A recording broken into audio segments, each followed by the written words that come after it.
Ladies and gentlemen, iWizard Productions is pleased to bring you Kingdoms of Death spoiler chat. I'm Jordan from iWizard. Here with me is Muad'Dib Mike from Mike's Books, Jake Bishop from Jake Bishop, and last but not least, the author of Kingdoms of Death, His Imperial Radiance, Christopher Ruocchio. Welcome, guys. Thanks for being here. That was a short intro for Ruocchio. It's a short one. I thought you were doing the full titles again. I was ready to roll away. Sorry, Ruocchio, you got to rule an empire for another few centuries before you get that many titles. Yeah, I know. I haven't conquered a single territory, unfortunately.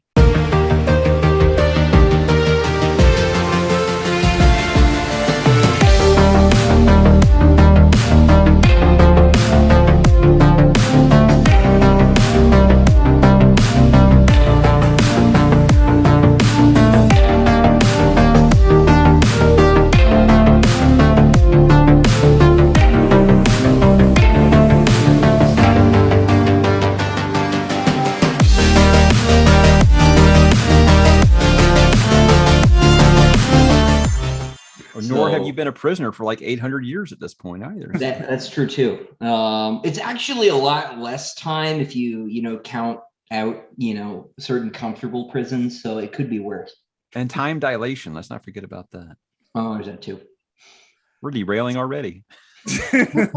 That being said, on the average comfort of prisons, even though there's like 70 years of pretty comfortable prison, like the average comfort is still pretty low. Just so that knocks years off. I mean, okay. Yeah. All right. I'm keeping score here.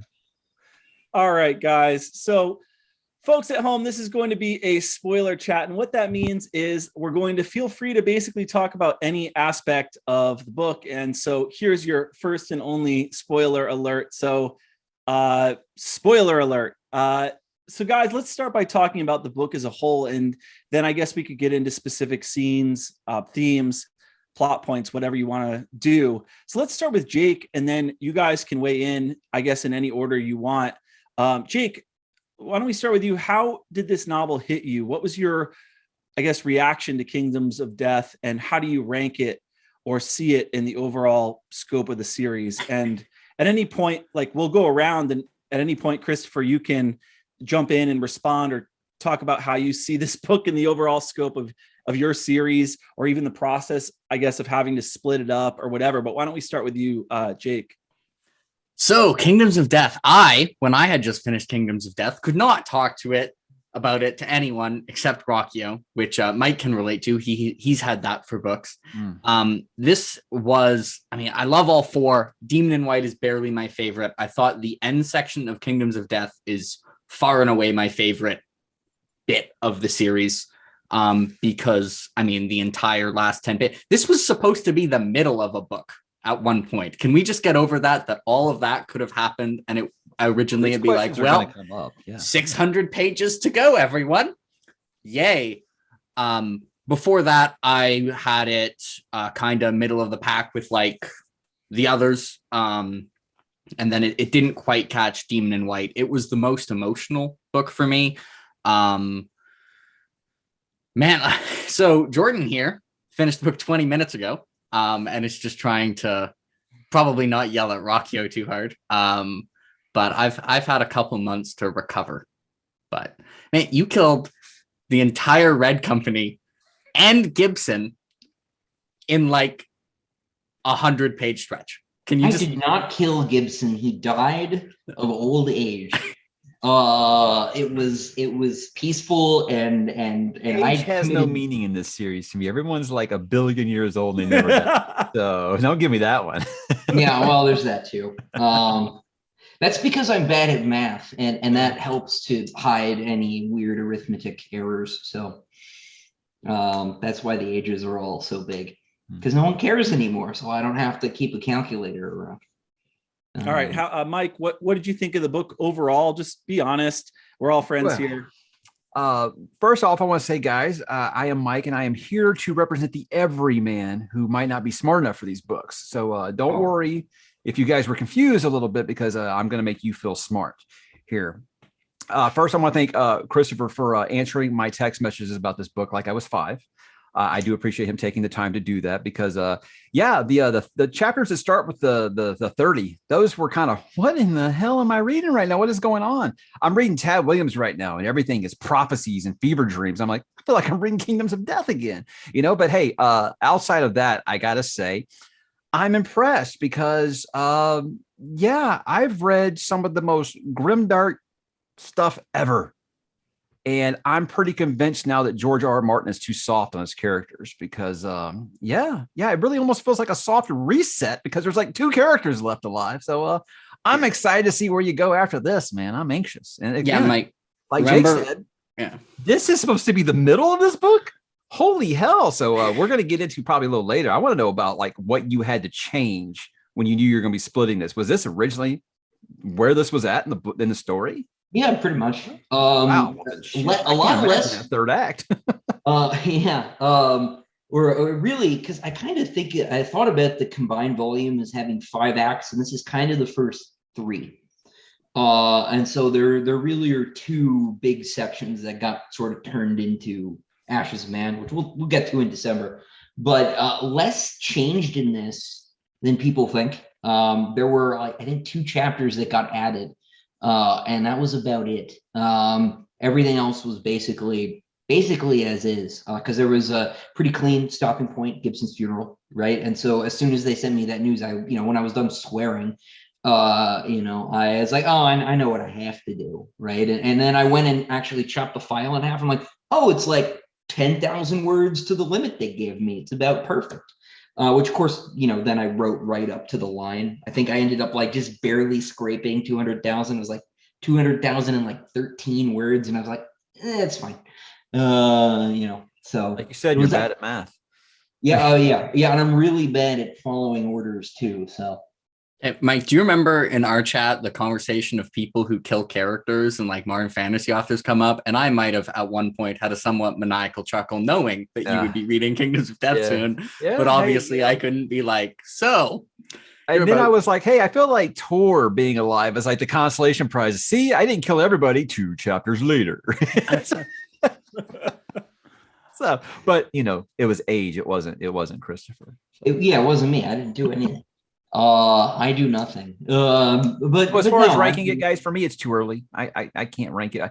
It didn't beat Empire of Silence, which I know I'm like the unicorn who thinks that's my favorite one. I think I'm the only one who says this. Might be in Madison. I'd be the only ones who say that's our favorite one because we're both just like I like Fellowship the most. I like Beginnings. I think.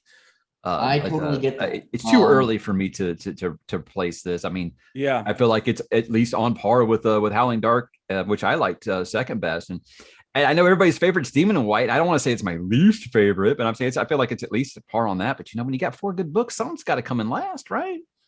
Yeah, I'll take it as long as I don't get to the end and people are like, "What is this book 7 trash?" Right? That's my big fear at this point because everyone's been sort of like, "Oh, this is consistently pretty good," because people they have idiosyncratic opinions about things. As long as they get to the end and they'll say, "Hey, I'll read that again," that's good because there are a lot of series, and I won't name names. Right? You get to the end, you're like, "Why did I go on this entire 4,000 page journey?" And so I am starting to get anxious about that. But it's interesting seeing everybody's sort of opinions about which bits are their favorite, be that whole books or sections, right? Start to emerge because that's kind of one of like the cool like classical nerd arguments, right? You're talking about whether a book series or which Star Wars movie is the best, and you've got your Empire Strikes Back crowd, and then you've got the people like, well, the Luke bits of Return of the Jedi are like really the best part. Those people have but like that Ewok shit, I don't know. Yeah, Empire Strikes Back for the record, most consistently good. I agree with you. I hear the Luke people on episode 6, but those Ewoks, man. Yeah, the Luke stuff is really good in Empire Strikes Back as well. Chris, anyways, wrong series. I wasn't going to bring up Star Wars or Dune this entire thing, and then you did it. See, wrong sci fantasy series. Yeah, we'll just delete it. Roll it back. Do it, Durfee. Delete this on the post. Yeah. Yeah. But, but no, right? What about you, Jordan? You're still fresh here. Let's hear. These wounds have not healed yet. So they've healed for us. Yeah, I don't want to be too knee jerk. I don't want to be too reactionary about it. It's kind of funny. I started out first half of this book. I was thinking in my head, what is with Mike? He's out to lunch, man.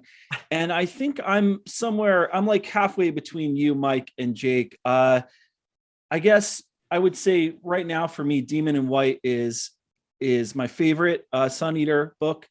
And I would say number 2 is Empire of Silence. I would say number 3 is Kingdoms of Death. And then for me personally, Howling Dark was my least favorite. But I had a great time with this book. I love how the book opens up just immediately with a lot of hard sci-fi kind of compelling action. It reminded me of some of those Star Wars novels straight off the bat on Akana, beautifully written scene on Padmarak and to convince the Lothrians to join the Empire. And I really liked the kind of 1984 element of it. And then we get to the betrayal, right? And it turns out that the Lothrians have made a deal with the Cielsen. And the middle of the book, I really like as well. I appreciate it. It's kind of a tutorial on the Cielsen. And I feel like you guys would probably agree with me here that we learn a lot about the Cielsen. And I appreciate the kind of like deep immersion in Cielsen culture. And what's funny? And I wanted to ask you about this, Christopher, that we get a sense of kind of how pathetic the Cielsen are. I'm sorry, Christopher. Like, you don't want me to say that because you want a formidable bad guy. But they were uplifted by the Watchers. They lived under the shadow of the NR. Their most holy site was essentially built by the NR, and then the Cielsen took the weapons and the machines of the NR. And I'm not saying anything new. Like Hadrian points this out, that they never really created anything, which is why Hadrian calls them scavengers. And you built the Cielsen up, and then I felt like they were just kind of these barbaric kind of scavengers. And I guess I thought to myself, like earlier, I was thinking, okay, if the Cielsen are able to travel at faster than light speed, and they're able to take on the Empire, and they're this technologically sophisticated, they're not just barbarians. And yet it seems to me like they've been kind of uplifted. And I don't have a problem with it. I think it's a good plot point. And I'm kind of curious to hear from you, Christopher, like what it was like to reveal that, and if you meant for it to come across that way. Well, I mean, yes. That the whole thing is that like evil doesn't actually exist, right? Like it can't make things, right? We're talking, I'm very much of the party of Tolkien, right, on this issue. And so they were basically uplifted by the Watchers. I think I could say that much, right? And so it's not that they haven't been able to sort of tinker with these things, but we have this sense that like what progress means in 2022 is like technological, right? But if you look even at like historical civilizations, right, the Romans were not really interested. Like we have this sort of meme that like if the Roman Empire had lasted another 500 years, there would have been an industrial revolution. And culturally, that's just not the case. Like they were perfectly aware, of, you've got like Hero of Alexandria and steam engines. They didn't see the point, right? They were really interested in technology insofar as it related to like one or two things, right? Like mining, they were like very capable in certain areas, but they weren't interested in like serious technological innovation, in part because their upper class, right, was like very sort of anti-technology. And you see a vein of that in because like engineering was like a poor person thing, right? It wasn't like the sort of upper class of Roman society was interested in art and letters and rhetoric. They weren't interested in engineering. And you see some of that with the Solons, right, for very different reasons. But you see that too with the Cielsen. They basically have a toolkit that they've discovered in part, or been handed perhaps, in other part. But they, they're working with that toolkit. So there's like a little adjustment for like maybe ergonomics, but they're not really like pushing, the envelope. They're not out there developing, their own shields, right? Even the stuff Siriani's taking, right? And there's, there are a lot of, cultural precedents you can point to here on Earth, right, that do that, as I said.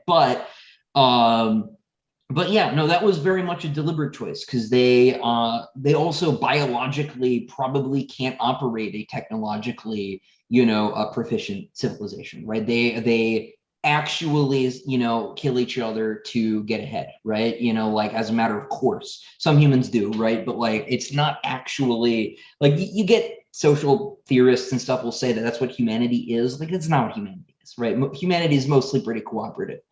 We are a little bit closer to bonobos than chimps, societally, right? And Sealson are a lot closer to chimps, let's just say, in terms of how they behave. And so they couldn't like run a research institute. And so like the question is, like, how did they get all this stuff if they can't do that? And you have to find a practical world building solution to explain that, right? And that is uplifting. Right. So, yeah. By the way, on the topic of the Sealson and the other aliens, I just want this on the record that I forget the name of like the people who preceded the Sealson. Starts with the Aarons, something? Yeah. Aarons. It is ridiculously suspicious that they have like human-like hands and Sealson have human-like faces. There's no way it's a coincidence. Even if Ruocchio tells me right now, no, that's actually just a coincidence, I was just making them happen to go like that, I won't believe him. And this is obviously he's a liar, so yeah, I don't believe you. And I'm but he waiting told me for... the Emperor has nothing involved in this. Okay. I believe him more about the Emperor than if he said this, but I think he'll choose to refrain from answering. But yeah, look, I have two rules. I lie when it's funny, or when it serves some greater purpose. And protecting everyone's enjoyment of the books will mean that I will sometimes throw out complete shit. So some of these answers I'll just say in advance, and maybe some of the ones I've given already have already been lies. So who knows? But like Dr. Talos, I do lie less than people believe. So you're not wrong. What I liked about that the twist with Sealson is it kind of made me think. I don't know how much you guys read of New Jedi Order in Star Wars, like a more fanatical version of like Yuuzhan Vong is kind of what I was getting out of this. I like that a lot, but I will admit I was kind of upset when this novel started because I was like, this is the same plot from Demon in White. Oh, okay, he's just going to send him off to this planet for another side quest. It's like, are we really going to be doing this like Planet of the Week thing? And then, oh, okay, there we are. So maybe it's just me. I said I come from the Joss Whedon school of writing, where it's when my character's happy, the story is okay. When my character is miserable, I love it. So yeah, him being tortured and held prisoner, I was all about that action. So yeah, nice way to kind of rope-a-dope me there. I appreciate that. Well, I want to keep the horror fans involved, So yeah, I don't know when I decided that I really like writing the more horror elements of the universe. It must have been midway through Howling Dark, but it's been a lot more interesting to sort of lean into that sort of flavor. I know everybody's bringing up Lovecraft, but to me, I don't know. I think Chris was reading a lot of Berserk or something during some of these things. I mean, they're all tentacly, right? But Yeah, I mean, those are both certainly influences, right? So absolutely. They're both in there. So you're not wrong. I appreciate you guys explaining all that stuff to me, because I was like, well, it's okay. This is one thing that bears mentioning, right? Is that like this is not done yet. There are like 3 more books of explaining things. So if like I know there's a sense that like we're halfway in, right? Like we should maybe like know more and more, and that's true, right? But there's still like 3 books of like I have more rugs to pull out from under your feet, right? So it still goes, it still turtles all the way down, right? So no, I want every answer, so please give me another question. Thank you. And then you can go home and never think about these books again. I had for like the Lothrian stuff, I had the most optimistic prediction, which it was like the citizens are like disappearing, and I was like, are they being conscripted into an army? And then I was like, no, they got eaten. Damn. Everyone was upset during that chapter where they're all getting eaten, and I was like, this is great. I mean, I'm sick, man. I'm sick. No, I don't mean for like the dinner scene, which, you know, look at Ruocchio copying Dune again, has a dinner scene. Oh wow. People ate food. No, I mean, like the Lothrian, it's mentioned that like in the Commonwealth that people are disappearing. And I thought maybe they were like building like a secret army and were like conscripting them. And then as soon as I saw that they sold out to the Sealson, I was like, that entire civilization is being eaten by Sealson. Oh no. Not ideal. Oh yes. That's great. Yeah. I still didn't believe. I hadn't seen the title. Obviously, now people like when they're reading Kingdoms of Death, they've seen the cover for Ashes of Man. They know Valka's alive. I had not seen the cover of Ashes of Man, but I'm very much like no body, they're alive. I was not buying it because I mean it'd just kind of be lame if there was no body and then you find out in 400 pages like nope, they actually did die back there. Just be like, oh no, Ruocchio has to do the thing where he gives us like 4 fake escapes. Where you're like, oh, the Tamerlane's here. Okay, never mind. But the shuttle for 100 people. 100 people gonna escape. Damn. No, only 30. Whatever, 30. No, like 5. No, 3. No, 2. Damn. Yeah, you should have seen my beta reader's Fitbit graph. She said that to me and I laughed. Just went way up and stayed there. So, yeah.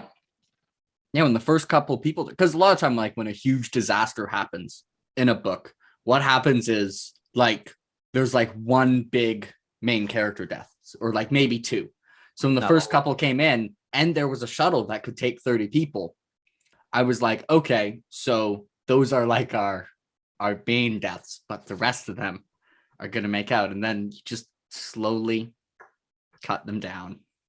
I kind of in slow motion realized what was going on, but I was like, but at least I know Polino's. Wow, okay, Polino too, huh? Hey, at least he went out like a fucking boss, though. That's what I say. That's why I was like, look, if you got to go out, guns blazing, blaze of glory, man. I'm for it. Yeah, killing one of the deer with your bare hands. Yeah, I figured, because there were a couple people in I think your Discord server, Mike, who were like, if he dies, I'll riot. And I'm sitting there like it's already done. I've written that book. I've written the one after it.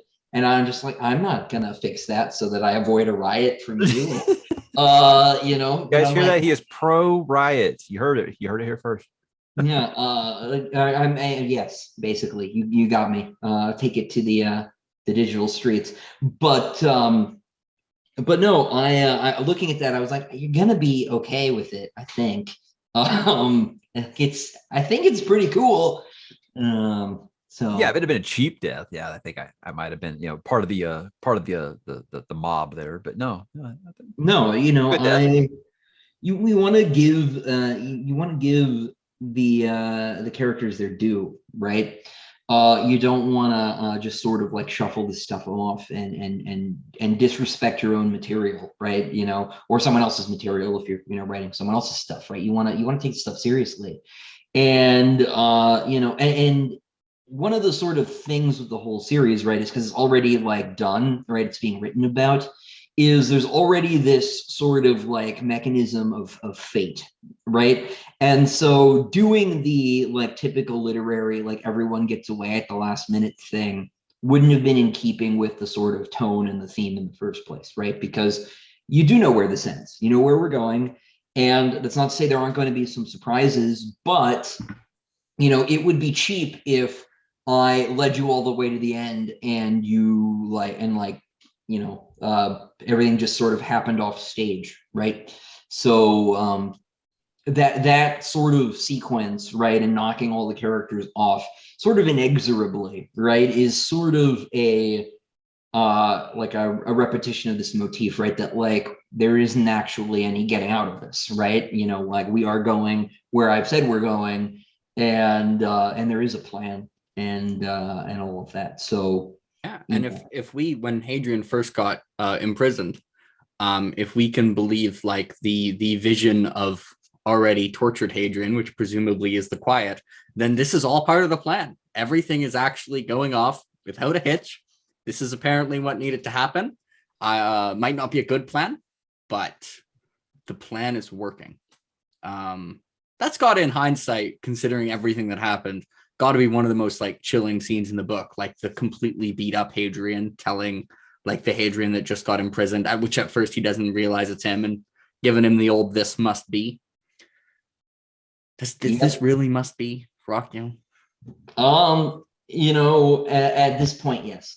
Right. So Yeah, I wanted to ask you about that too, Christopher. I feel like throughout this entire series, there's been this, you constructed the story in such a way that you have someone in the future telling the story about, in the same way that Pat Rothfuss does, you have someone in the future explaining how he got to where he is. And I wonder if you have found it along the way difficult to, we're constantly being reminded in this kind of metafictional way that Hadrian makes it through all of these, crises. And I wonder if you feel like that ever gets in the way of telling like a really fast-paced, gripping story. The idea that Hadrian is constantly saying, well, I survived that. And we know, given the fact that he's narrating it, that he's still alive and he's commenting on it. And he's, what do you think about that? Yeah, so I do think about that a lot, right? Because that is sort of a criticism of this format generally that people have, right? They're like, I don't like reading stories like that because, I know the main character gets out alive. And I have two broad objections to it. The first, obviously, is he already hasn't gotten out of it alive. So, maybe, read the books, right? So it's not actually as straightforward as people think. But two, right, like, stories are not video games, right? And this is like a recurring bit of my criticism of spec fic in 2022 in general, right? And in a video game, the main character gets to the end and must, because you will eventually beat the game, right? I am fighting the final boss of Elden Ring right now, right? Like, I have died several dozen times, probably over 100, right? But like, we're gonna get to the end and the story will get complete. Like, it is as long as I don't quit, the story is done, right? Books don't have that mechanism, right? Like, and so what you should be getting out of a book is not that you got to the end of the book, right? Now, some books are like that, right? Like, you're like, mostly because you're sick and tired of it, and you're like, oh my gosh, you got to get to the final page, man, beat that guy. But what you should be getting out of stories is, I think, deeper and more, out of books is deeper and more nuanced than making it to the end. And so the fact that a character makes it to the end or not, I think, is beside the point of literature. Now, that's obviously part of it, right? You want to, see, like, who lives and who dies, and like being kind of, that's one of the appeals of Game of Thrones, obviously, which is one of the reasons I find Song of Ice and Fire very difficult to reread, is all the rugs have been pulled already. And so that sense of like nail biting that you have the first time you read those books is gone. It's never coming back, because Ned dies here, Red Wedding here, blah blah blah, right? Oberyn Martell. Spoilers, bro. Yeah. Yeah, it's okay. If there are people who haven't read those books at this point, it's fine. But sorry everybody. It's been 10 I years. feel like I put out Lord of the Rings spoilers. I'm like, really, guys? I mean, oh man, I got yelled at once for saying that Arthur dies at the Battle of Camlan and by Mordred's hand, and I'm like, guys, that is like 1,500 years old. Like, you need to catch up. But like, you can't reread those books the same way. You're not like worried about characters. It gets replaced with a sense of dread, and so the rereading of that series is a very different experience, right? And so worrying about whether or not, character X or Y makes it out alive is something you can only really do once. And as somebody who like mostly rereads books, like, I don't personally like connect with that concern. And so I want to see how my characters, or how any character, is responding to their circumstances, right? And rising above challenges. And so, like, I'm still rereading Lord of the Rings. I kind of stalled out in the last month, right? But I always pick up something new, right? And like a little detail. And this time I realized that Aragorn, there's a little throwaway line where it's Aragorn never tells anybody, or doesn't tell anybody for a long time, that Boromir tried to take the ring, right? He just didn't want anyone to know about it. And it's just like one sentence, and you get this like new bit out of it. And now I knew that Boromir was going to die, right? But like I didn't remember that little bit, right? And so it hit differently. And if you're reading and rereading books, you can get more out of them than just Rosebud is the sled, right? And so I kind of don't worry about that or worry about the format at all when I'm writing these things, because I'm kind of hoping that folks will want to reread them anyway. And so the fact that Polino dies or Hadrian doesn't by the end, right? Asterisk, right? Shouldn't matter, because I already know that on the reread. So like I am trying to make a story that's going to be with people for a while and not just once. And also, we only really know the general fate of like one character out of the entire cast. Now, granted, that one character is now about a tenth of the cast because he killed everyone. But at the start of this book, that wasn't the case. And presumably there will be more characters. There will, and there will be some old ones who will have more screen time now too. So it's all part of the plan. Part of the storytelling. Is it a better plan than Here's how wrong I was about this. I thought for sure, okay, here's my big brain work here. I said, Ash is a man, huh? Okay, here's what's going to happen. We've got everyone in this same place. This is going to be where he nukes the sun. And Ash is a man. He's going to go past the storytelling structure. It's going to go into real time. That's where I thought the series was headed. So, oh no, again, I was way wrong. Yeah, that would have been an interesting choice too, right? Like, there's a version of that story that could have existed, but damn, I got to go to Earth 7. Earth 7, that might happen there. Would have it would have made like the format interesting, because what we're reading is a translation of what Hadrian is writing, which would be, I guess it would have to be like, he'd have to be like, well, I gotta head out now, but I'll hopefully get back to it. And then later. it completely changes to like third person omniscient or some shit. Yeah, maybe Ruocchio wants to challenge himself here. That would be a risky move, man. That would, not be happy if that happened. I don't know if that's recommended. There's an expectation in writing or filmmaking or whatever, right? That you will continue to entertain your customers in the style to which they've become accustomed, right? And this is my thing I've said before, right? If your favorite metal band put out a jazz album, you'd be like, I wanted you to make a metal album in place of this, and you've taken your energy and made something I don't want, right? And it will have basically like wasted those jewels, right? On some project that your audience isn't interested in. And so, yeah, if you do that and suddenly you're writing, third person, multi-point of view narrative, people might like that, but people would be like, I came here to this hamburger joint for a hamburger and you've given me sushi. And, I am going to talk to your manager, Christopher. Even if it's good about sushi. Metallica albums back in the early 2000s right now. Right. Yeah, exactly. Exactly. Like garbage. People are not happy about stuff like that. And so like, no, you don't want to like totally like reinvent the wheel midway through the car trip. Right. So that doesn't mean there aren't ways to do it. Right. Like you could totally, like if we'd pitched to you like there were going to be 2 trilogies, right, and then the second one had like a very different structure than the first one, there's a clean enough break there that it's forgivable. But yeah, I mean, that's Farseer live ship, right? One's first person retrospective, one's third person limited, but they're same world, but God, they're obviously like, ruin it. Jeez. Yeah, sorry everyone, I spoiled live ship is third person limited. Really throwing out these. That's the kind of comments I get all day, every day. Sorry. Yeah. Oh no. The comments are something else sometimes, right? My favorite, or when people ask me questions that like are clearly going to be in like later books, and I'm like, I feel like a jerk not answering your question, but like I cannot help you. I'm sorry. This is why the Raffo answer got invented. Everyone wanted to know why I didn't ask him questions about what was going to happen. I was like, why? Just so we can say I can't tell you? Is that really what you guys want me to do? Okay, I guess I'll do that for 2 hours next time. Yeah. Yeah. So, what book are you going to write in 10 years? I don't know. But you probably I, do. You probably do know.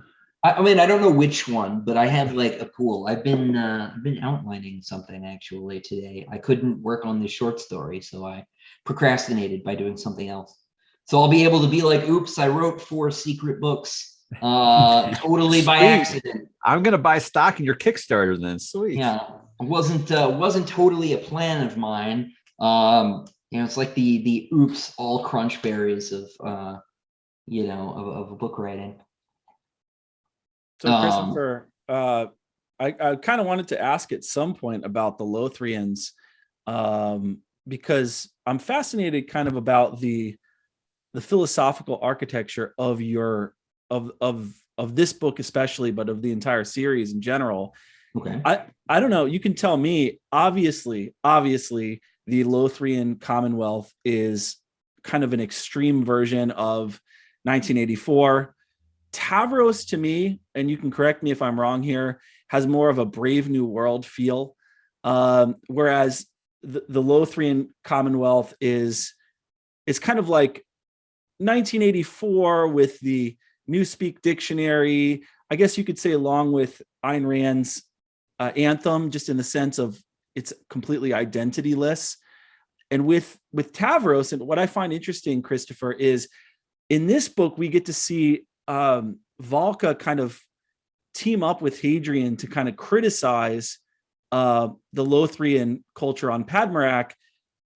And it's interesting that her culture is this kind of heedless, unmoored culture of self-gratification.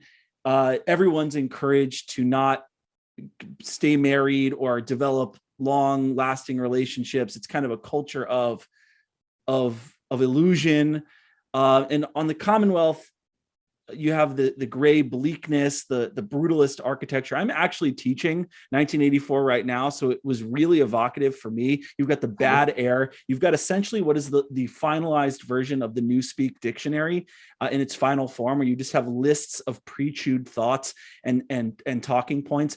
And it's funny too, because I just asked my students yesterday, there are a bunch of moments in 1984 where you're not supposed to refer to people as Mrs. because, of course, in any totalitarian society, something like Mrs. would imply a husband, and a marital bond is an organic pre-political institution, marriage that is outside of the state. You can, like Mussolini said, everything inside of the state, nothing outside of the state. So, of course, in any totalitarian regime, something like marriage or family is threatening, because you have a loyalty that transcends the party. You have a commitment that's deeper than politics, which is, of course, why in philosophy you call the family a pre-political institution, because it's something who in the hell would prioritize their government over their family. And in 1984, you have to call everyone comrade. And there's this, you probably remember, Christopher, there's this moment where Winston and Julia they're in Mr. Charrington's shop, and they're sleeping together in the upper room in their little private little zone. And she puts on makeup for the first time, and he says, like, "Why are you putting on makeup?" And she's like, "Because I want to feel like a woman." And she's never been able to feel like a woman. And of course, you get this just suppression of any kind of individuality. It's very threatening to say, like, I'm a man or I'm a woman or I'm this distinct thing that would separate me from. And of course, everyone in Padmarak has to wear these like Maoist uniforms. I don't know if you've ever read about Maoist like worker uniforms. Men and women have to wear the exact same uniforms and that sort of thing. And it just reminded me, Christopher, of the kind of the what Marx called species being, this idea that you renounce anything about yourself that's like selfish. You like renounce your ties to family, home, past, generational continuity, anything like that, where you've got this like loyalty and this bond and this tie to something that transcends the state. And it's what the Bolsheviks called New Soviet Man. And it seems like on Padmarak, they're trying to create their kind of version of the New Soviet. So that's a long-winded way of saying, like, I wonder if you could sketch out, because Christopher, I noticed also the Cielsen are kind of Gnostic as well. I'm right about this. Like, obviously, Yes, the Cielsen among have other things. this very like ancient, like Gnostic view that the material world is evil, and the physical body is evil, and the thing to do is to be liberated from the physical body, and that the soul is perfect, and the body is this like evil storehouse that's like imprisoning the self. And I wanted to know if you could like elaborate on some of that stuff, because I thought this was a really rich book in terms of political philosophy, and I wonder if you could sketch some of that out if you're comfortable. Yeah. So to, I guess, do that in reverse, right? There's this really shitty old Tumblr post that goes around that's like, you do realize as a human being, you're a ghost piloting a meat robot that's got like that's got like bits of exposed bone, and isn't that metal? And I'm like, that is not what a person is, right? Like you can't actually separate those two things, right? There's this and I'm gonna go into philosophy space, so Mike, don't shoot me. There's this Aristotelian concept of hylomorphism, right? Where like the sort of Platonic form doesn't really exist, right? Unless it is embodied in some way, right? It's like what a person is an incarnate soul, right? You're basically the conversation between flesh and spirit, right? You could see how like, this might be very appealing to like Christian theology or something, right? But like you can't actually like cut the soul out of a person, right? And this is something that I've talked about a lot in like Howling Dark in particular, with like body modification and machinery and things like that. Because if you damage or alter your brain in certain ways, right, you will alter your personality, right? And now you can either go one of two ways with that. You can be a pure materialist and say, well, I messed with your brain and I destroyed who you are, right? Or you can say that, who you were, right, it doesn't exist anymore because you've altered that conversation, right? You've disrupted it in some way. But the Cielsen don't feel that way. They very much feel that the world is a simulation, basically. And because this is what's so funny about the like we're living in a video game thing that like Elon Musk talks about, is it's also Gnosticism, right? It is also this idea that like everything is fake and we're in the Matrix, right? The Matrix is also like very subconsciously Gnostic, those movies, and nothing is real. And what you end up when you start thinking that way is you basically like you're on the slippery slope that ends with like shooting up a shopping mall, right? Because like you just kind of you end up like Mephistopheles and Faust, like hating existence itself, because it's like like by its very nature, reality becomes this like prison that you're trapped in, right? And that's why it was considered heresy in the ancient world, Gnosticism, yes. And it verges too on things like Manichaeism as well, right? The Manichaeans like had issues with the idea of food, right? Because like food was this thing that like kind of like kept you plugged into the material world, and like it's a very strange way of thinking about things. And so that was all stuff I wanted to pull on with the Cielsen as well, because I am in like making up aliens. I'm a lot more interested in biology and culture than I am in like what kind of weird ray gun do they have. I'm not. I have a couple sci-fi writer friends, right? Like David Weber, right? Who I will have this argument of all the time, right? Because he's so interested in like weapon systems and stuff like that. That stuff's really cool. It is not my forte, right? I would much rather like, what do they think about, existence, and how is that informed by like where they are in the food chain, right? And because a lot of stuff, a lot of our ideas are, the consequence of our embodiment, right? Because you get this with robots too, right? Like there's a thing in cybernetics called the frame problem. And robots, like we had a really hard time getting machines to distinguish objects from background in photographs. We thought it'd be easy. We like, there is a cup, right? they couldn't do it until we No, they started couldn't do it because it's a functional problem. Human beings perceive the world in terms of functionality. of So we see utility, the- right? And so Yeah. when we start giving them implements for interacting with the world, they're able to actually start seeing this. Because what you don't see is a cup. What you see is thing I can grab that holds things. Exactly. And your brain is responding to utility, right? It's not responding to just the actual material stuff. So we That's why I kind have of to like click photos of boats to prove I'm not a robot. yeah, exactly. Yeah, that's actually exactly it. That's how the captchas work, right? Because they can't do that. Then like they'll get better at it, right? Like we can probably improve, machine learning intelligence, things like that. But it is something that we're a lot better at than for the moment than machines are.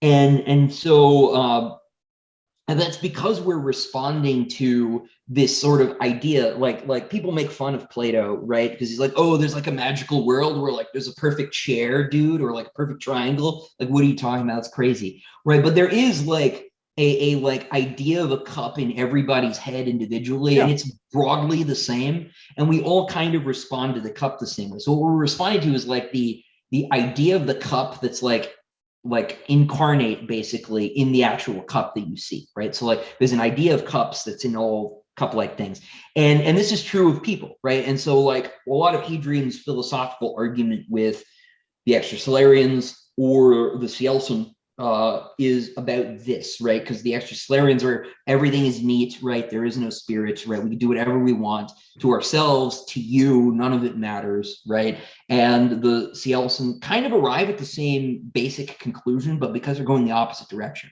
right? They're like, none of this matters because there is a spiritual world that we can never really affect, and we need to get to that. So we need to sort of, destroy everything. Yeah, it's even worse than that, Christopher, because the Cielcen because they're Gnostic Manichaeanists or Alcibiadeists or whatever you want to call it, they're offended by art that attempts to represent the ideal forms. And I find it interesting, Christopher, that Hadrian actually uses a Platonic argument to argue against the Cielcen's Gnosticism. Cielcens are offended by anything that would attempt to represent the ideal. And Hadrian says, no, it's actually really beautiful because a representation of the ideal just is proof that there is an ideal. And I thought that was a really beautiful passage. And I wonder do you think I'm right about that Hadrian uses a kind of a Platonic argument there? Yeah, I think so. And that's who he is, right? Like he has this very old school classical education. And one of the things that's fun about Siriani and Hadrian, right, is they could be friends if like one of them wasn't a Cielcen, right? And that sounds bad, right? Because like Siriani might say they could be friends if one of them wasn't a human. So it's also true, right? Exactly. But like there's like this, like there are a couple moments in there where it's like we are almost friends, right? There's almost a Batman Joker thing going on there. And I wanted to do that because I didn't want to do the like big dumb alien warlord thing. Like he's kind of a nerd, right? He's like, look at all these ancient ruins and like let me talk about the like protracted lineages of all of our clans and all of this stuff. And Hadrian, like in a vacuum, would like nothing more than to talk about exactly that stuff. Of course, it's not a vacuum, and he's had a lot of his skin peeled off, and like everything is very terrible. I mean, even like the way, there's like their own Cielcen Red Wedding here. If there was if Cielcen had books, Cielcen killing all the leaders would be like, holy crap. Even the way he went about that was a lot more Walter White like than it was Tywin Lannister like, where he's like, I'm gonna have this poison that only affects them and doesn't affect me. Speaking of Hadrian, I think a really interesting thing about this book, I don't know what everyone thinks of this. I feel like Hadrian as a narrator has a really huge impact on how we experience this book. Some people have noticed this, including me, and I've seen Christopher talk about it. Hadrian, for the torture part, doesn't comment on it that much. And I think it's kind of more of the narrative is actually framed from Hadrian in this book, which is something I really like.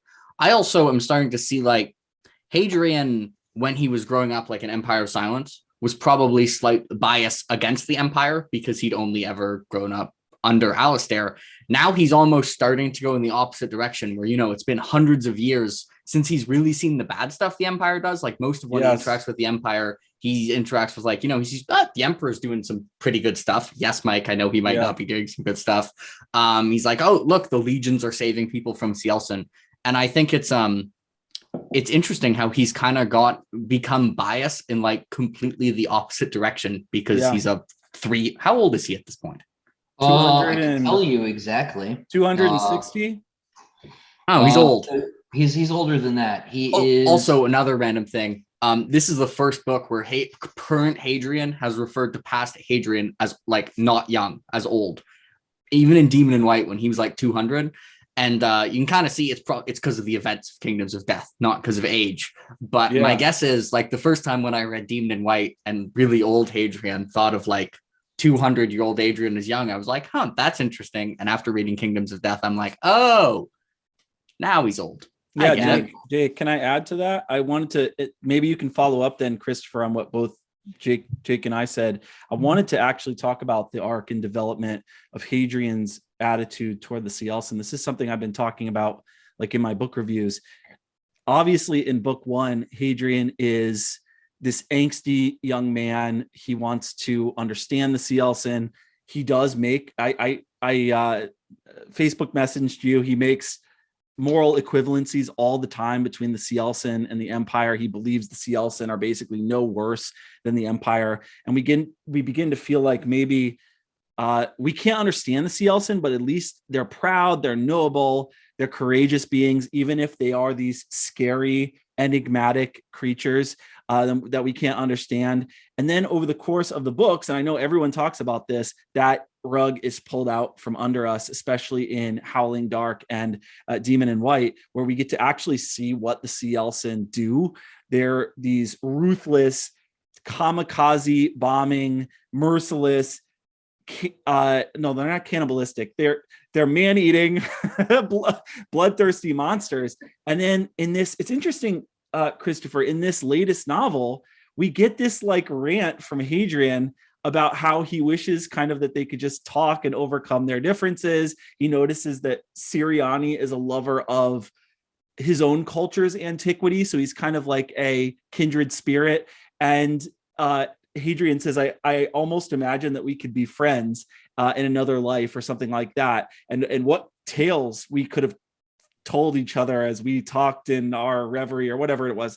But I'm just curious about this. Well, you can't take the kid out of the man, right? Like as you get older, and I'm not that old, right? So, but I'm old enough to at least know that, like, you know, you sort of like scaffold on like new hardware basically, or new software as you get older. But like, there's still a part of you that's like, you know, like, oh man, like this new Star Wars movie. And like, even though, you know, you should know better, right? You're like still excited.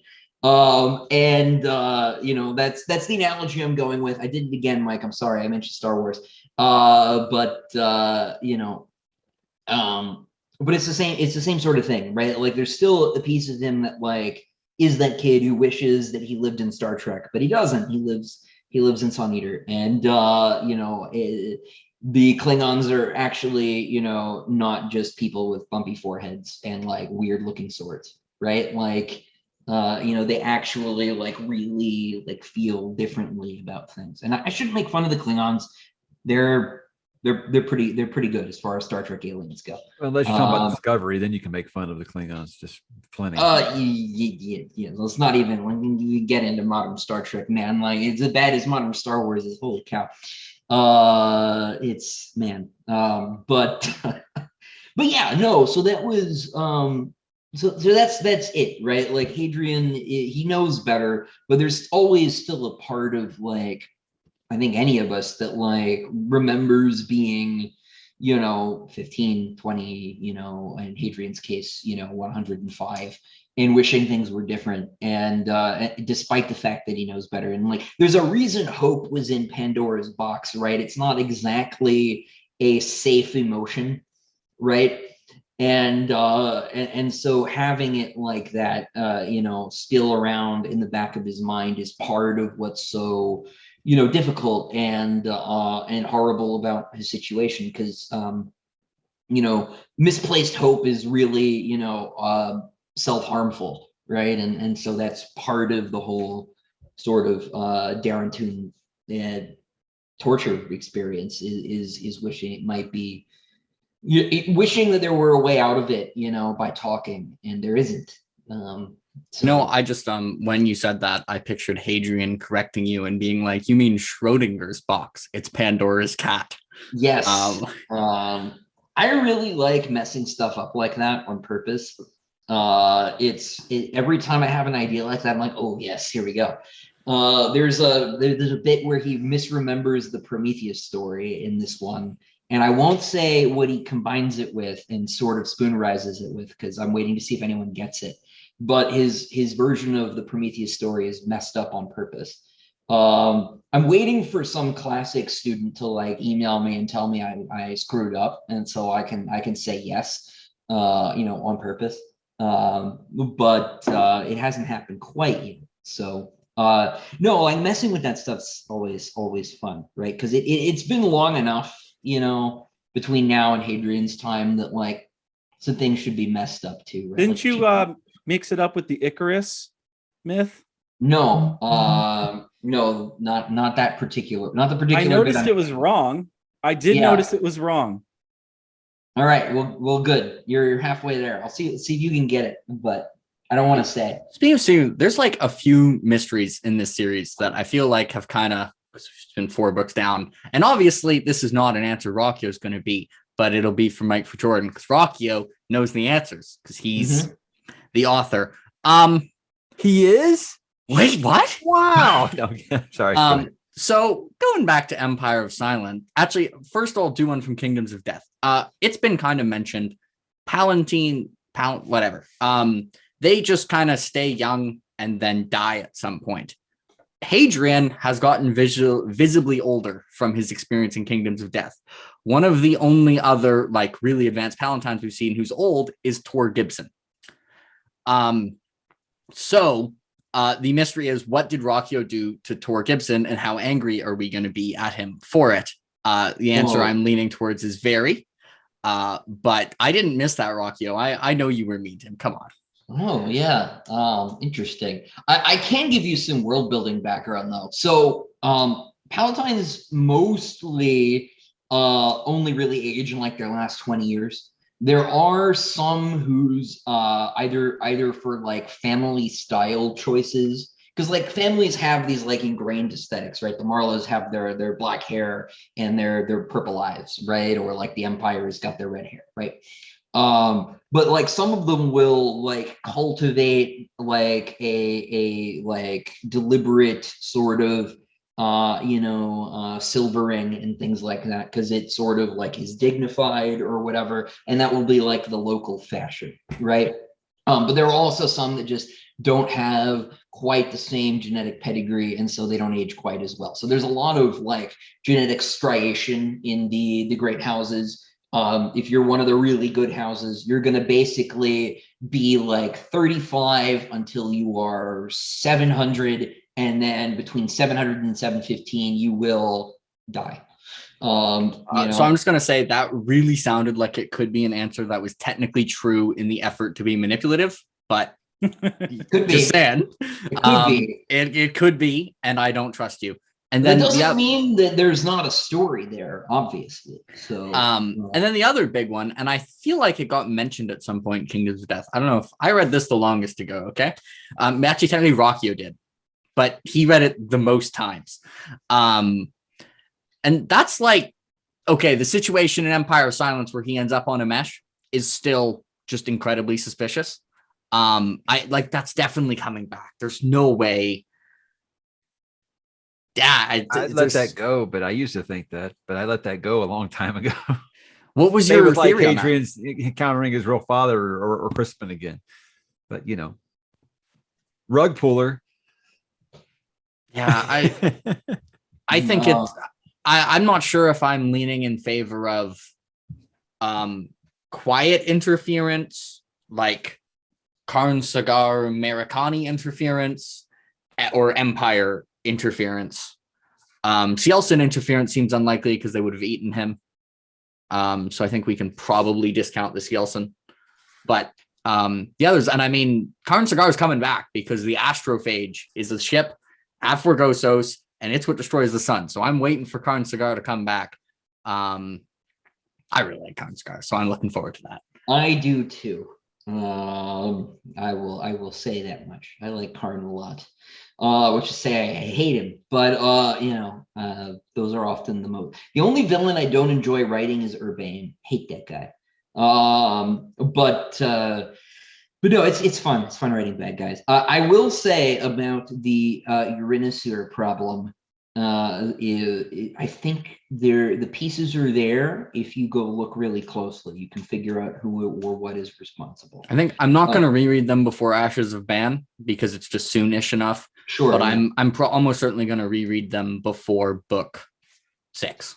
Yeah, I think the answer is there. It's not something I think that Hadrian fully gets, but you might get more of an explanation at some point.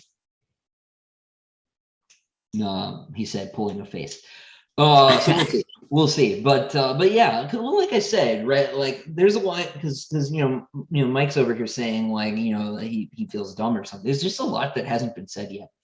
No, you got Jordan on here to talk about philosophy. You got Jake dive deep into the lore and stuff, and I'm just like aliens and spaceships and shit. So I mean, that's just the sci-fi reader that I am, guys. That's still the most important layer to me, though, right? Because there was an element with the Lothrians that my beta readers encouraged me to remove.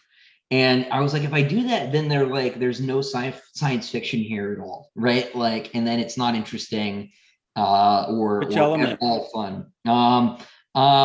It's not worth getting into. Okay. But sorry. So all right, I have a space battle related topic.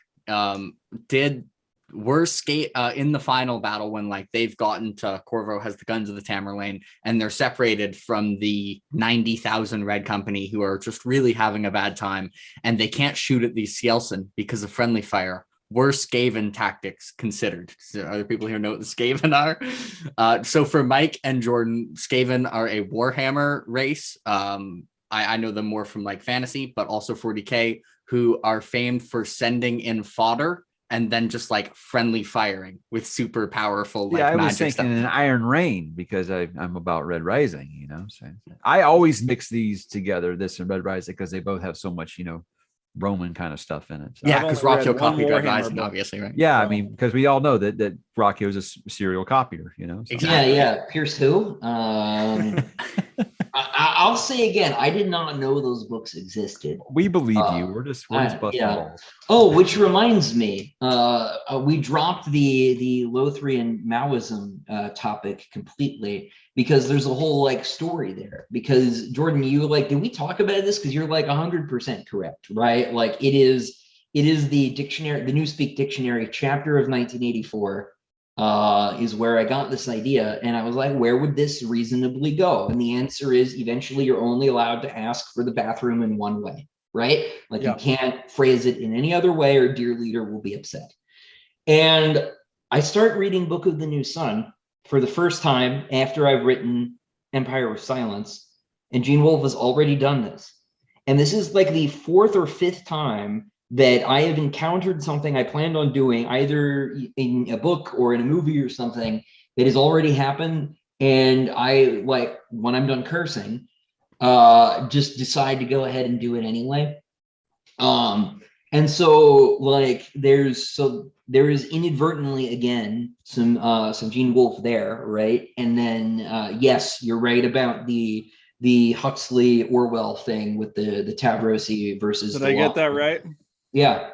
I'm just saying one of the first fights. What about the time tunes from Hyperion? Was I right on that one? There's definitely some. There's definitely some Simmons in here. So I won't discount that. See? Copier. You're a tracer. Yeah, I mean, one of the first fights. I need to talk to Dan Simmons about that because, man, Endymion is just Huck Finn. Come on. Only the first two. They literally go on a little river voyage, and there's they gotta, they just sail down the Mississippi, basically being chased by a spaceship. It's actually kind of cool. But I'm just saying, one of the first fights in Empire of Silence, I think the first that isn't with a family member, is over a ring that's special. So I don't know. Rough case for yourself here, Yeah.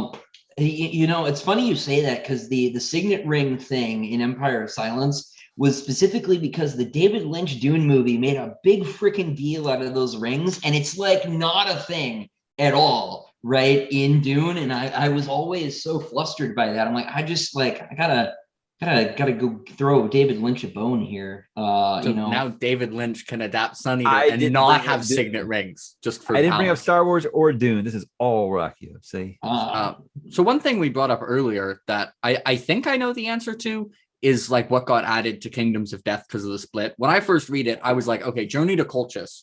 I love that chapter, by the way. I really like long falling actions. Please give me more long falling actions. That felt like it got added, but I love that chapter. There was no other chapter where I was like, I think this probably got added, but that one I think did. You are correct. Yes. That is the chapter that got added wholesale. I think the chapter before or the chapter after, I can't remember which, got like doubled in length, but that was basically where all the additions went, was to smooth out the ending. So did you consider I guess like, because you like having time skips between your books. I also like time skips if they're done well. My guess is I think you said there won't be a time skip between Kingdoms of Death and Ashes of Man. 8 hours. That's time skip. We've gone from a couple centuries to 8 hours. Yeah. I'm guessing like, because obviously there could have been a time skip on the journey to Colchis, but it just wouldn't be as good of an ending for the book. Yeah, I thought about that too. That was the second option, but there would have been no catharsis, right? And that's why the Gibson funeral section is the right place, I think, to end the book, is because you need people to take a deep breath, right? And you can do that, in a lot of different ways. But I think having a like decent, like normal human, passing and being able to process that, via a funeral was the right way to sort of purge all of those emotions. I think it's a very Greek thing to have done. And I asked myself that question a lot, hey, Christopher, how important is the letter? It's going to answer Jake's mystery. So it's like, he's like, oh, letter doesn't matter. Like, no, it does matter. What did it say, you old coot? Yeah, so you'll get an answer to that pretty quickly. I'm glad the falling action got good. So.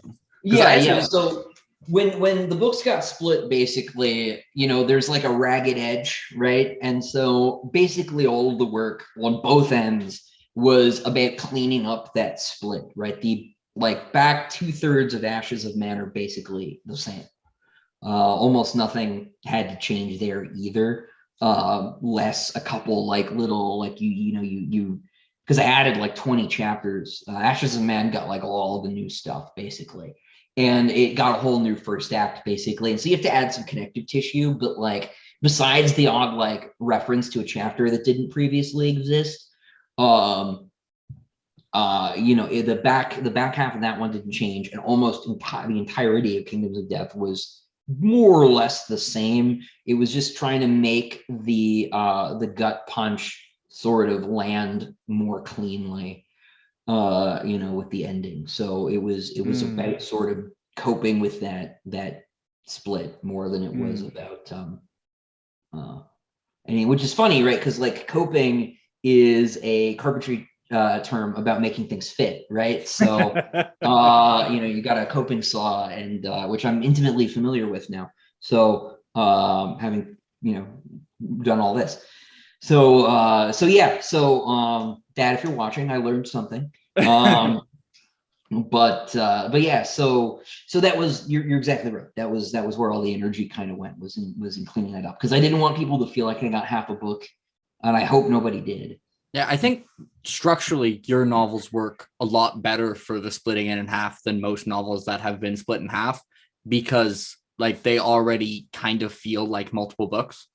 like, you know, if you were to split Demon in White in half, you could have the climax be the duel, like, and it kind of makes sense. It's like, I don't know if you guys agree with that, but it was why I was slightly less worried about a Sun Eater book getting split in half than some other books. I have to admit, I did not feel, I was not super like, oh no, Christopher's going to have a little bit of extra work. I was like, oh yeah, 2 books. I didn't feel cheated. I really didn't feel cheated. Yeah, it's the split in half book. I think if you'd never told anyone, I don't think anyone would have been like, this was only half a book after you had like the most. Hey, I prefer it this way, Chris. It's the fastest I've ever made it through one of your books. So besides the first one, I read the first one in like 3 days, but yeah, it's less than a week. Yeah, this isn't that much shorter than the first one either. So, yeah, I like I like this length though. I think, like I'm not gonna have a choice, right? They're not gonna let me write 500,000 word books anyway at this point. Well, plus 7 awesome covers is better than 5 awesome covers. So. Yeah, and I finally got Valka. I've been trying since book 2, and they always pick different options. So she's a hottie. We ain't got time for the women's on our front of our books. Get out of here. It's a sci-fi boy. Well, I feel bad. People keep asking. Valka is hot.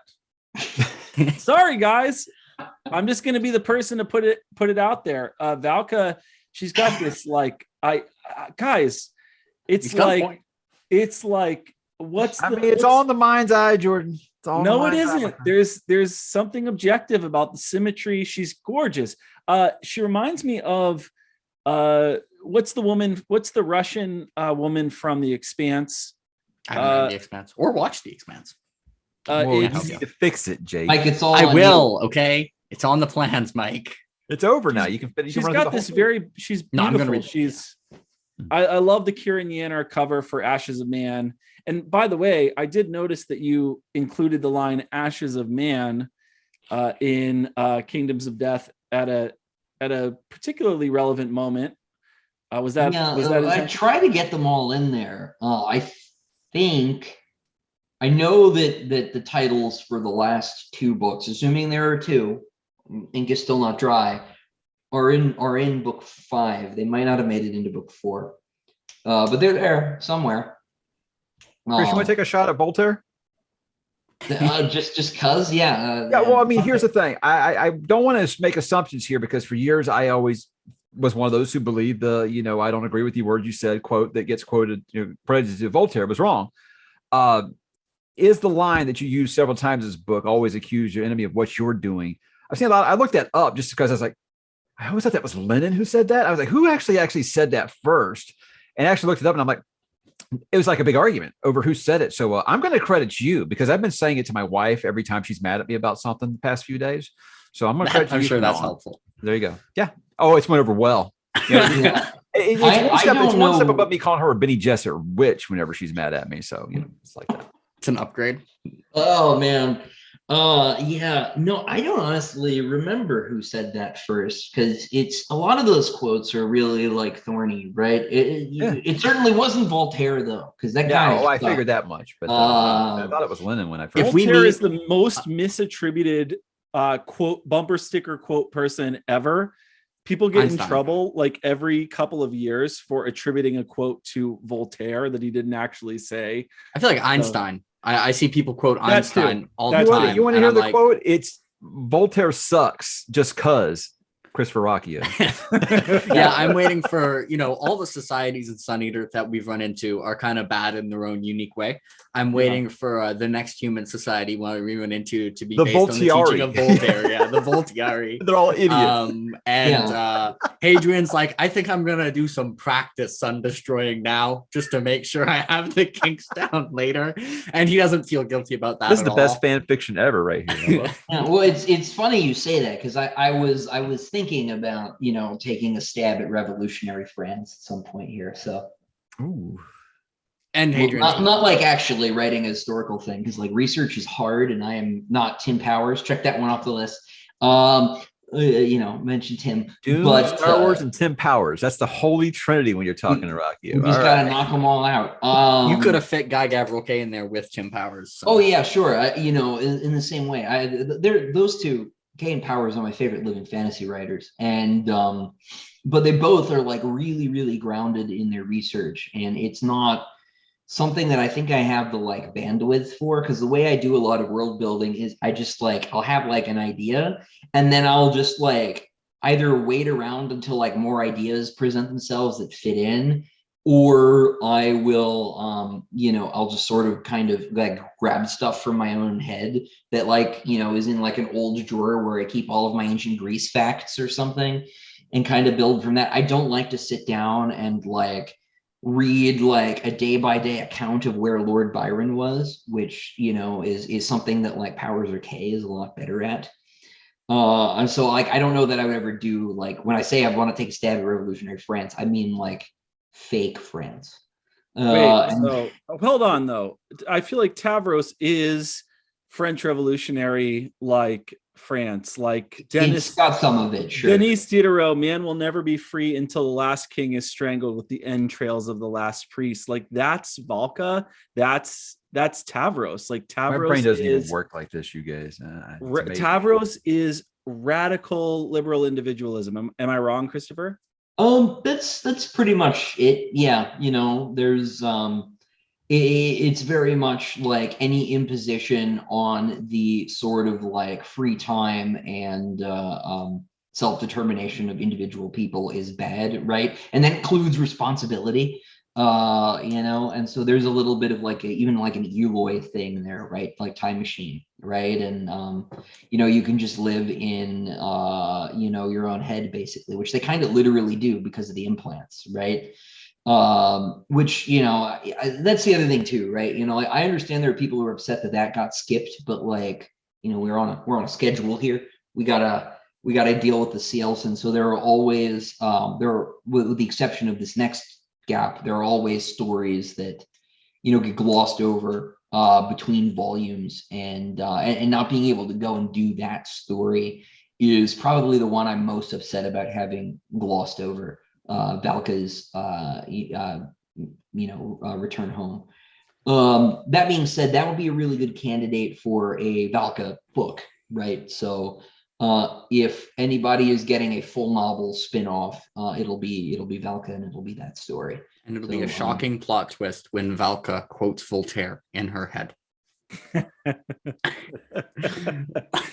It'll be like, I want like the Young Chronicles of Tor Gibson. That's what I want. Oh, that would be good too. I mean, that's one nice thing, I guess, about making your world an entire like galaxy is you can basically, there's a lot of room to expand stuff. You got plenty of room to add new stuff. You got 20,000 years. So right, I was about to say it's not just 3 dimensions, right? I can go through. I just had a story come out in Time Troopers, which is my latest Bane anthology, because I got one more now.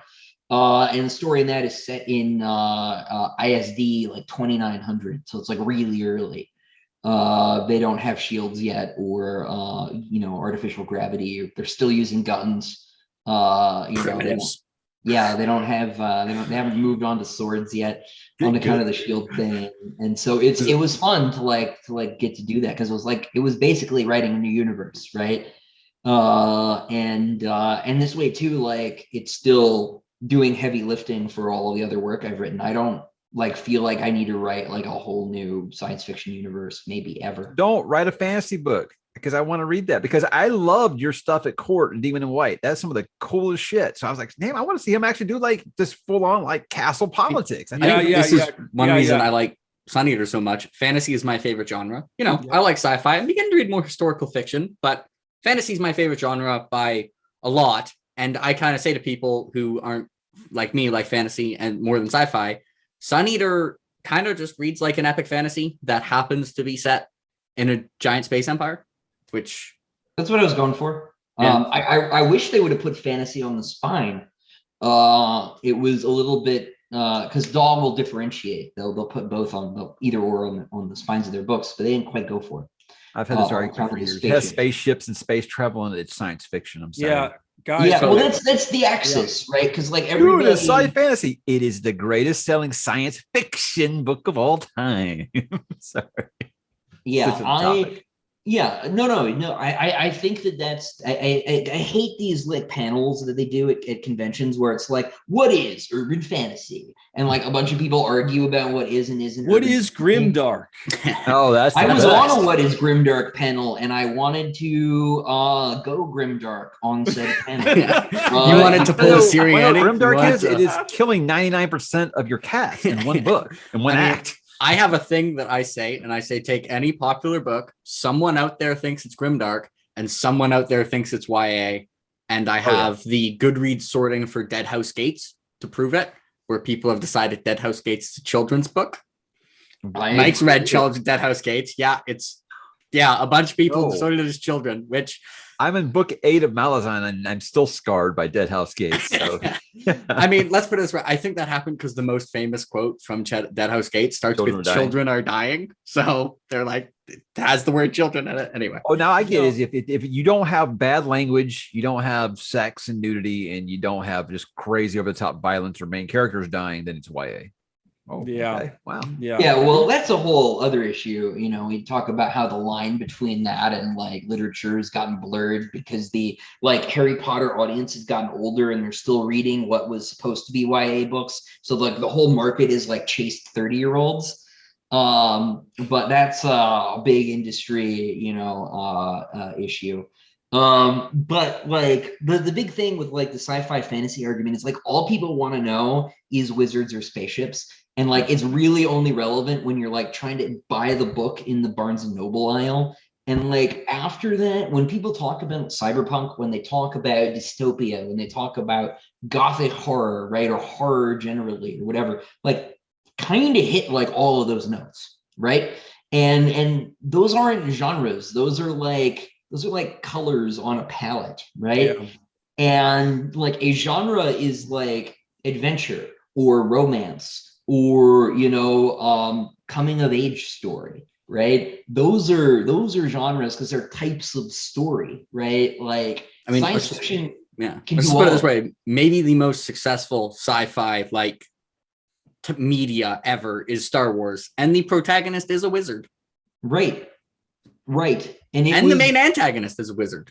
There's actually a number of wizards. They hop a ride on a spaceship. So and it starts on a spaceship. And it starts with a wizard attacking a spaceship. Okay. Mike is completely right, though, right? Like all people care about is the wizards or spaceship thing, and if they get and spaceships win. Science is just magic that works, my friends. That's all it is. So, Christopher, I feel like I know you and I talked about this when we did our kind of long chat, but personally, and maybe Jake and maybe Mike will disagree with me on this, I don't know. But I would rather the sci-fi and fantasy and the speculative fiction community start talking about, like, instead of having these like panels of like 7 different authors talking about like what is grimdark, I would rather have a panel of fantasy authors talking about like what is great fantasy literature, like what does that look like, what are the aesthetic qualities that adhere to great fantasy literature. Like you and I talked about this, Christopher, and I feel like we don't talk enough about like literary quality. We're constantly in speculative fiction, and I was telling this to Scott Glasgow when we were having our conversation, Bald Booktuber. We were talking about the fact that, and I think you'd agree with me, Christopher, if you major in literature, if you major in philosophy, no one ever uses the term spoiler. I had never heard the term spoiler, like, oh my goodness, don't give me a spoiler, until I got into fantasy and sci-fi. And I think that's because if you read a John Updike novel, or if you read a Charles Dickens novel, or if you read a Jonathan Franzen novel, no one cares about the spoiler. Because, and I feel that way about your novels, Christopher. If you spoil a Christopher Ruocchio novel, well, the writing is so good that I don't really care if you spoil it, because at the sentence level, your writing is so good that it's just worth reading in and of itself. Do you see what I'm saying? I feel like that's a generational thing. Because my generation, we can't stand spoilers. And also, see people like, oh yeah, the Avengers movie's coming out, and I read all the spoilers because I didn't want to be like nervous watching the movie. I'm like, And these are all from like 20-year-olds. I'm like, I just don't process that way. I'd never heard this term until I started joining the Discords. I joined your Discord, and I'd be like, oh yeah, this happens and that happens, because I majored in literature and I also got a degree in philosophy. No one had ever used the terms. No one had and ever then people used claw their way through the monitor to rip your tongue out of your head. It's like Christopher said earlier. If you know what character's going to die, then you're not enjoying it anymore. Now you're just filled with dread. So I'm kind of like, I'm weird because I love opinion. rereading, and I also really dislike getting spoiled though. Because even though I'll read a book, 8 times or whatever, I can only read a book not knowing what's going to happen once. And it's a different experience, but I like both, but I can experience a book in the reread fashion, like however many times I want. I can only experience a book not knowing what's going to happen like a single time. And once that single time is ruined, it is ruined permanently. Unless I forget. I do every once in a while find the thing happen where I'm rereading a book I haven't read for a long time, and I stop clicking spoiler bars for that book because I've forgotten what's going to happen. But it's just. But those are two different experiences, right? Yeah. And I want to get both. Yeah, no, I generally am with you on that one, Jake. I think if you can get both, that's cool. So I was thinking about that because like I said, I've been playing Elden Ring, right? And I'm at the end now. I've beaten everything else. I got a checklist. You're supposed to be writing, bro. People. No, I'm not. I'm training because apparently, speaking of people stealing ideas, Pierce Brown said he was going to stream Elden Ring, which I said I was going to do first. So I obviously now have to go kill him in his stream. So I'm going to just continually Pierce Brown stalker, whatever. Yeah. So I'm anyway, sure you saw that as you were following him, so you could steal more ideas from his books. Yeah, exactly. No, somebody said it in the chat, but anyway, because they were making fun of me for saying I was going to do it because like, are you copying? I'm like, I've been talking about this for months. Anyway, so no, but like you get the game is famously difficult, right? Like From Software games are famously difficult, so I'm constantly like, where the hell do I go? Like, how do I beat this boss? And inadvertently, like I saw a bunch of the end game stuff early. And so as I'm running through the last 2 dungeons of the game, I'm like, this would be really cool if I hadn't ruined it for myself. But I haven't ruined it because I still haven't actually done it, right? And so I'm in this sort of weird place where it's both ruined and not. And that's kind of how I feel about storytelling and spoilers generally. I always, if there's a book and an adaptation, I always like to read a book first for the simple reason I like books more, and they're both going to spoil each other. I'd rather spoil the movie or the TV show. When I was rereading Lord of the Rings, and I've seen those movies a lot of times, like a truly uncountable amount of times. There were times where I was like, imagine how much better this would be if it wasn't completely obvious to me that Strider's a good guy, like in Fellowship. Like that scene would be so much more tense if you trying to figure out what's going on with the character is part of the enjoyment of books. And I don't know, imagine if in English class in high school, if not everyone knew that how Romeo and Juliet died, might make it a little bit more interesting and a little bit more shocking at the end to be like, holy crap. But everyone knows that. That you can spoil that even more than you can spoil Harry Potter. Only experience with this is me and Philip just talked about Beowulf, and I told people we were going to have a spoiler discussion, but it really didn't matter because it's like a fucking 2,000-year-old story at this point. It's like you've seen all this in something before. It's borrowed from Beowulf. You read The Hobbit, you probably know about Beowulf. So that's about the only instance where I could think classic literature, sure. But when you're talking about story driven and character deaths are being a huge part of the plot, I don't also just know. the really old stuff, people just kind of already know what happens. So it's just feels just kind of give up. Except when they don't and you get yelled at about the Archer thing. I'm still what the hell, guys? Yeah. Romeo dies in Romeo and Juliet, by the way. Yeah. Just thought everyone should know. Whatever. You ruined the Odyssey for me. Screw you. Yeah. He comes home. Yeah, I bought a book the other day. It's a historical fiction about Julius Caesar, and someone spoiled that the main character dies. Ridiculous. Yeah, exactly.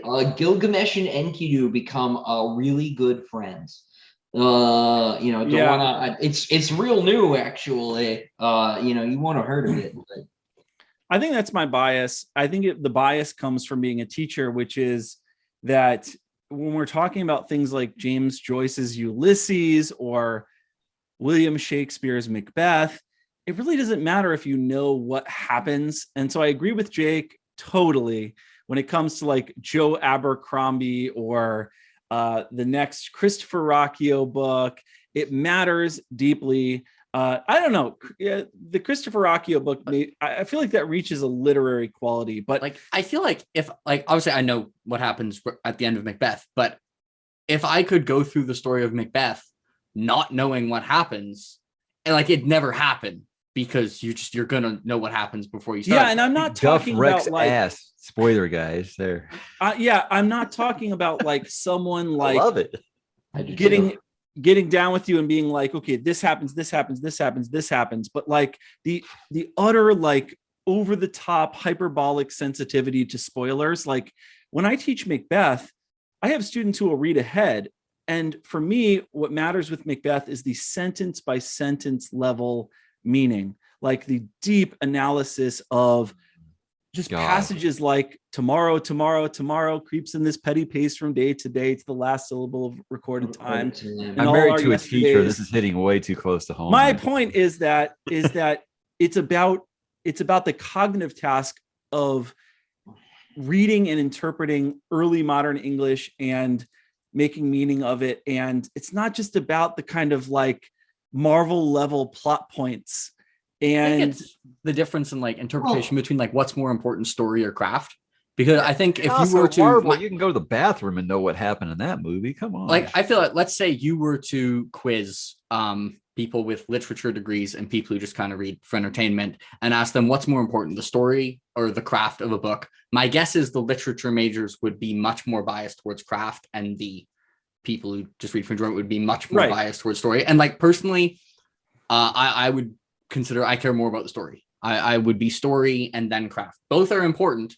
Yeah, but I care more about story. Yeah, Jake, I agree with you, and I think you make a really good distinction. And I think, but I also think it's not just about the craft, as in like there's style and then there's plot. It's also the deeper insights. When you read Macbeth, there are deeper themes and insights and aesthetic qualities that the text has. The interesting thing is, if I taught Hunger Games at school, I could teach Hunger Games in one lesson.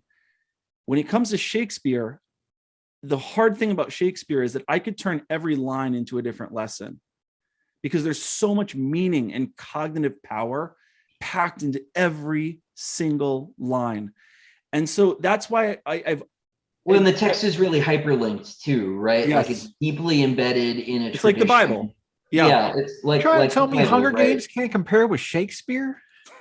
Yeah, I know. I got your point. Indeed, but like, I do think, right. Well, the other thing that's not being said here is that you need to separate like the whole like, is it good to go into something blind conversation from like, are people being jerks on the internet, right? Because like that's a different conversation. Because when people like nothing like bugs me more than when people are like, oh, that should be in bars, bro. Like black that out. I'm like, I don't care. Like I'm not going to, because now I'm upset with you. But at the same time, like fair point, right? Like, but that's like a whole different like dimension to it. I do think that rereading it is like the real question here, right? Like, is this going to be something that you're going to read 80 times, right? Whether that's Lord of the Rings or Game of Thrones or It or whatever, right?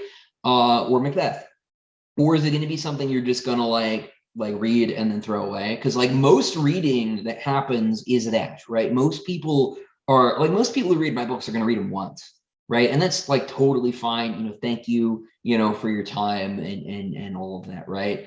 But I don't want to think about those readers from like the who is your audience standpoint, right? Because then I'm writing like empty carbs. I'm writing like fast food. And I think that it's better, even if someone's only going to come to your restaurant once, to give them the best meal that you could make. And so and so like most people, like I say, are reading like once and then they're gone, right? And those people are going to care a lot more about what happens than about any of those deeper things, because they just don't have time, right? There are people who, you know, like read 400, 500 books a year. They're going really fast. They're not sitting with any of them, and that's okay. Like, that's great, right? Like, thank you for reading, but that's a very different hobby than the sort of stuff, Jordan, you and I are talking about, right? And so I think ideally you want to write a story talking about craft. It's going to work on both of those levels, right? Like the best, let's do the food thing again, right? The best meal that I think you can make is something that's like going to impress chefs, but also not confound normal like restaurant goers, right? And so if you can do both, that's great, because like people don't like understand a lot of like the weird, like goofy fusion, molecular gastronomy, tiny plates things, or like, why am I paying $100 for like one, like half of an oyster? And it's like, like what's the point, right? And a lot of like I don't like Joyce for that reason. Like Joyce is like molecular gastronomy, and I like, that's not fun for me, right? And it's funny because like I think there's a lot of analogies you can draw here. Like there's a whole like push to like get back to like pulp literature, right? To like bring back like the sorts of like Howard, and like Doc Savage type stories in sci-fi and fantasy. And it's so interesting because like that's sort of like the people who are like, actually where food is at, food trucks, like that is food, right? And there's like this whole move to like kind of like bring back some of those weird like pulp idiosyncratic things. And so, with those, like those guys are trying to do the like jazzed up version of like the dead carbs disposable like literature stuff, right? And it's just interesting, because like what are people reading for, right? Like, are people reading just to see who dies and when? In which case, I hope that, particularly this book has some of that for you. But like, if you want to reread it and figure out what the hell happened with the spaceship in book one, you could do that. I think it's there. I'm gonna try. Man, I think you'll find it. But like it's there, right? And hopefully everybody can be respectful of the people who don't want to know anything, because you should just not be a jerk, right? But at the same time, like, if that's not like, if you're gonna like try and go find spoilers before you go, like I frequently will look up the plot summary to movies before I go and see them. I did that before I read New Sun. I read what New Sun was about because I heard it was difficult. And I think sometimes that like getting the spark notes before you read a book, right, is useful in actually accessing Macbeth, right? That's why we teach it. We don't just like give it to people. Y'all are weird. Right? No. Well, it's a different hobby, right? Like those are different things. And I think that's all I got on that subject. Christopher, I appreciate that, and I think that's all very sensible. I wanted to raise an issue that both I think Jake and Mike will appreciate, because I know, Jake, you just finished reading Lord of the Rings, and Mike, you've read it both of you have read it many times, and Mike, you're going to dive back into it. And I don't know about you guys, but this was the book that most felt like it drew from, and I know, Christopher, you are very much a Tolkien fan, and he's one of your primary inspirations. He's central to what you do. And I felt like Kingdoms of Death here I felt like there was a lot of Tolkien there. It could be that I'm teaching Tolkien right now to my fantasy and sci-fi students, but I felt like this too at the end of Demon in White, with some of these like underground, like cavernous worlds, and Darantun, which is the black fortress of Siriani Doriaika, with the blood and fire and rot and sulfur, this horror of iron and stone, this, like it's almost like this kind of like, I feel like this is the novel that you've written that most kind of exemplifies the geography and the inspiration of you have this Mordor-esque like world where there are these cavernous tunnels and these giant Barad-dûr type dark towers and things like that, these giant caverns and halls and tunnels teeming with these Cielsen. And I think this is the book that you present the Cielsen most like orcs and any of the books that you've written so far. And I wanted to know if you felt like, and there's molten magma, and this is very like kind of Lovecraftian, Tolkienian, and I feel like the language that you use is kind of like similar to the Black speech when you're also Hadrian does his best Boromir impression when talking to the Lothrians. By the blood of our people are your lands kept safe. Christopher, tell me about that influence. About Tolkien generally. Well, Tolkien is probably the only person I would say is a personal hero anymore. I can't remember who it was I was listening to, some podcast or other, who said like, I don't have heroes anymore. I grew up, right? And I found that pretty generally insightful, right? But I can't let go of Tolkien. He's who I want to be when I grow up, right? And I think a lot of fantasy and science fiction writers feel that way. I do think it's essentially unobtainable. I'm not going to spend 50 years making languages and all. Like, I made one and I don't know that I'm doing that again. Like, it was difficult and a little bit outside of my wheelhouse, but the story called for it. And obviously, Tolkien and I are both Catholics, and we both have a lot of sort of similar feelings on things for that reason, and for the reason. Wait, you mean pagans? In this book, Catholics are pagans. They are, yeah, literally. They live in the hills, which is what pagan means. It's Latin for hillbilly, and paganos. And so yes, I do mean pagans, but yes, we are both we're both Catholics. We both have like pretty similar philosophical outlooks on things in general. And I, in terms of things like, the sort of, the intrinsic sort of brokenness of the world, and the long defeat and things like that, like this, right? That sort of Tolkien's work is about. And a lot of that is, of course, the fact that I grew up reading it and rereading it. But it's also that shared sort of tradition. And there's a eucatastrophe in this book. It is small relative to the catastrophe that precedes it, but like that sort of way of thinking about the world and events is very much an influence. And because it is a different genre, right? It's science fiction. It's one I think is a little bit less squiggly for some people to sort of look at. And so.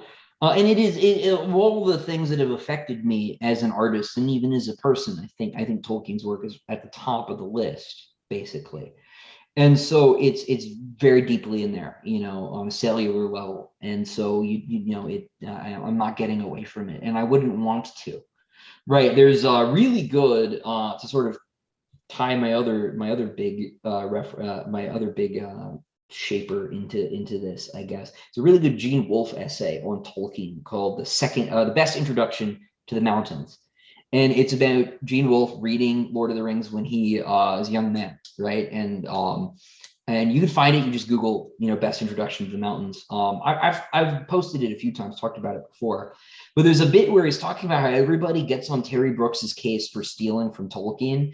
And he's like, man, we are better off having like every like second-rate Tolkien imitator that we can get than like any anti-Tolkien, crap, basically. Mike's my guy on that. Mike has been championing that idea for quite a long time. And that's kind of Terry Brooks credit, because at the time it was like, people don't understand is that traditional fantasy was on its deathbed. It was literally a license. People can be like, oh, they talk about Stephen Dowson and all that stuff. I was like, yeah, but it was like a cult thing. It wasn't like mainstream. Terry Brooks brought it back to the mainstream. Whether you think it was derivative or not, he did put it back in a lot of people's hands that hadn't read it since Tolkien. Yeah, and then they started passing it back down to their Brooks was kids like, again. So I said, Brooks was like giving revive fantasy chest a dying compressions franchise. to keep it alive, so some like the ambulance could show up. Basically, yeah. So, Yeah. I mean, I'm never going to sit here and say Shannara is the best fantasy series ever. I'm saying that I feel like people attack Terry Brooks for that when I'm like, I don't think a lot of modern fantasy writers that you love right now would have ever picked it up if they didn't get into Shannara as preteens. You know, That's right. That's right. People are very bad at thinking historically, right? Because they just weren't there. This is we're sort of, I guess, away from the point, but this is one of my like big beefs with like capital F fandom in general, is that like science fiction and fantasy fans have been really poor stewards of like the culture of science fiction and fantasy literature over time, right? You'll see people who will say things like, like Tolkien invented fantasy, right? He wrote the best one, and I'll fight anybody on that issue, but he didn't invent it, right? Or like I've seen people say that like Ursula Le Guin was the first woman who ever wrote science fiction, and that's like so far from correct and upsetting. Mary Shelley would like a fucking word. That like like 40% of the writers in the pulp magazines were women. Someone did a survey, right? You got like C.L. Moore and Lee Bracken and Andre Norton, and writers nobody's ever heard about anymore, and like nobody cares to keep these writers around. Like a couple of them, stick around. We got Lovecraft, we got Howard, right? But like most of the writers from the 40s and 50s are just gone. And like, of course, there's always new stuff, right? But it's a shame, right? It's a shame that a lot of those older writers aren't still around, in people's heads. And another version of that is people attacking the Terry Brookses of the world, right? Or just attacking whatever is popular, right? Like, you get people complaining, writers complaining that like Tolkien has so many shelves in Barnes and Noble, right? And that's silly, right? Because like normal people haven't heard of me. They've heard of Tolkien. They've heard of George Martin. They go to the bookstore to pick up books that they heard of. They figure, hey, I'm going to the beach next week. I'm going to finally read a book. I've heard about that, Tolkien guy. And they might go in there and that might start a new habit for them, right? Terry Brooks did that for a lot of people back in the day. And so, that sort of thing and deriving work and being in conversation with work is what creates a culture of literature, right? Like it's what created fandom in the first place. That there is actually a thing to share, right? And so when people get all bent out of shape about stuff like that, I always get very frustrated because there wouldn't be anything if we were all atomic individuals, living in our pods, and like that wouldn't work, right? And so we, like Gene Wolfe says in this essay, which is really great, I think everybody should read it. Like we need those imitators. We need people to like carry that tradition forward. I only hope that if Tolkien were around to give me a blurb, that he wouldn't hate it, right? Which is not obvious to me. He might, but I hope that I haven't let him down. That's something I think about a lot. Tolkien didn't like Dune. Apparently, you just ripped off Dune. So that's true, but I have a suspicion as to why, and I don't know that I've fallen into the same trap. I hope. Did Tolkien like Red Rising? But he did like Conan, so there's some hope, So I remember there's a story. Sprague de Camp, who took over for Howard, right? Kind of controversially, had a couple beers with Tolkien at one point and asked him what he thought of Conan and stuff. I'll see if I can find that, send it to you. It's kind of cool. But yeah, so like that's what I want to do is try and carry at least a piece of that torch, as far as I can. And that's where the Tolkien stuff comes in. And you said fighting the long defeat, and I think, or you said the long defeat, and I think by that you meant Tolkien's concept, which I do think is tied in with Catholicism, of fighting the long defeat. The idea that when everything feels like it's lost, that you're still going to risk everything and sacrifice everything and put forth your best effort, even though the world is doomed It's the idea of fighting to the death no matter what. Is that what you're right talking about? in the hope that there will be some sudden weird reversal of fortune, you Yep. know, right? That usually in the Catholic context being the second coming, right? And in the context of Lord of the Rings, right? Like Frodo thinks repeatedly, and even Sam does, right, that they're not getting out of Cirith Ungol, man. Like they're dead. Like they will not make it another day, and they keep going. And just because they keep going, right, because they find that oily stream in the middle of, you know, of Mordor. I can't remember which part I was. Or trying to Gondor or Rohan. Yeah, or wherever, right? You know, like they just find, you know, whatever gets them a little bit further, right? And that's why, right? That's why this isn't grimdark, right? Putting myself back on that dumb panel. It's because we haven't given up yet. Like it's pretty grim, right? And it's pretty dark, but like it's not. I don't think we've lost that sense that there is a little light around the corner, and maybe that got diminished because the books got split. And maybe some more of that, like how do we push through, is in the second half, let's say, in book 5. But that sense of the struggle, right, and the ongoing nature of the struggle, right? Like Hadrian has lost almost everything, but we aren't done yet. There's still 3 more books, right? He didn't hear no bell. I can't wait. Exactly. I can't wait for you to introduce 35 new characters to kill off by book 7. We'll see. We'll see. I'm surprised, guys. We all agree to do this. He might kill us all off before the end of this conversation. Yeah, actually, do I hear the Reigns of Castamere? And who? Yeah. I had that stuck in my head, and I didn't know what it was for like 2 months, and I finally figured out it was Reigns of Castamere like a week ago, and that was a win. Yeah, who was that? Was that the National who did that rendition? Yeah, that was good. The score for that show is here's where I'm gonna like be like, oh well, I'm like book guy, but I had like my own rendition of Reigns of Castamere in my head years before that show came out, so it's hard for me to get rid of that. Kind of like a Baby Can You Dig Your Man from The Stand. I don't know if any of you guys have read that, but it's like a fictional song, and then when they put out the miniseries of it, they actually had like a clip. I was like, no, that's not what that song sounds like at all. What are you guys doing? You're messing up this Stephen King adaptation. But you know, that's just me. I had that problem watching the Peter Jackson films because I had the audiobooks and I listened to them before, and none of the tunes were the same. And I was like, come on, guys, they're right there, you know. Broken dishes and dirty plates. This is what Bilbo Baggins hates. I could do the whole thing, but I'm not going to do that to you guys. I've got They cut out most of the Boromir songs up here, but I'm not they gonna included do it. No. They cut out a lot of the songs, but they included Sam's songs about Gandalf's firecrackers. And the road goes arguably ever most on of and on. They got that one. True. For, a line.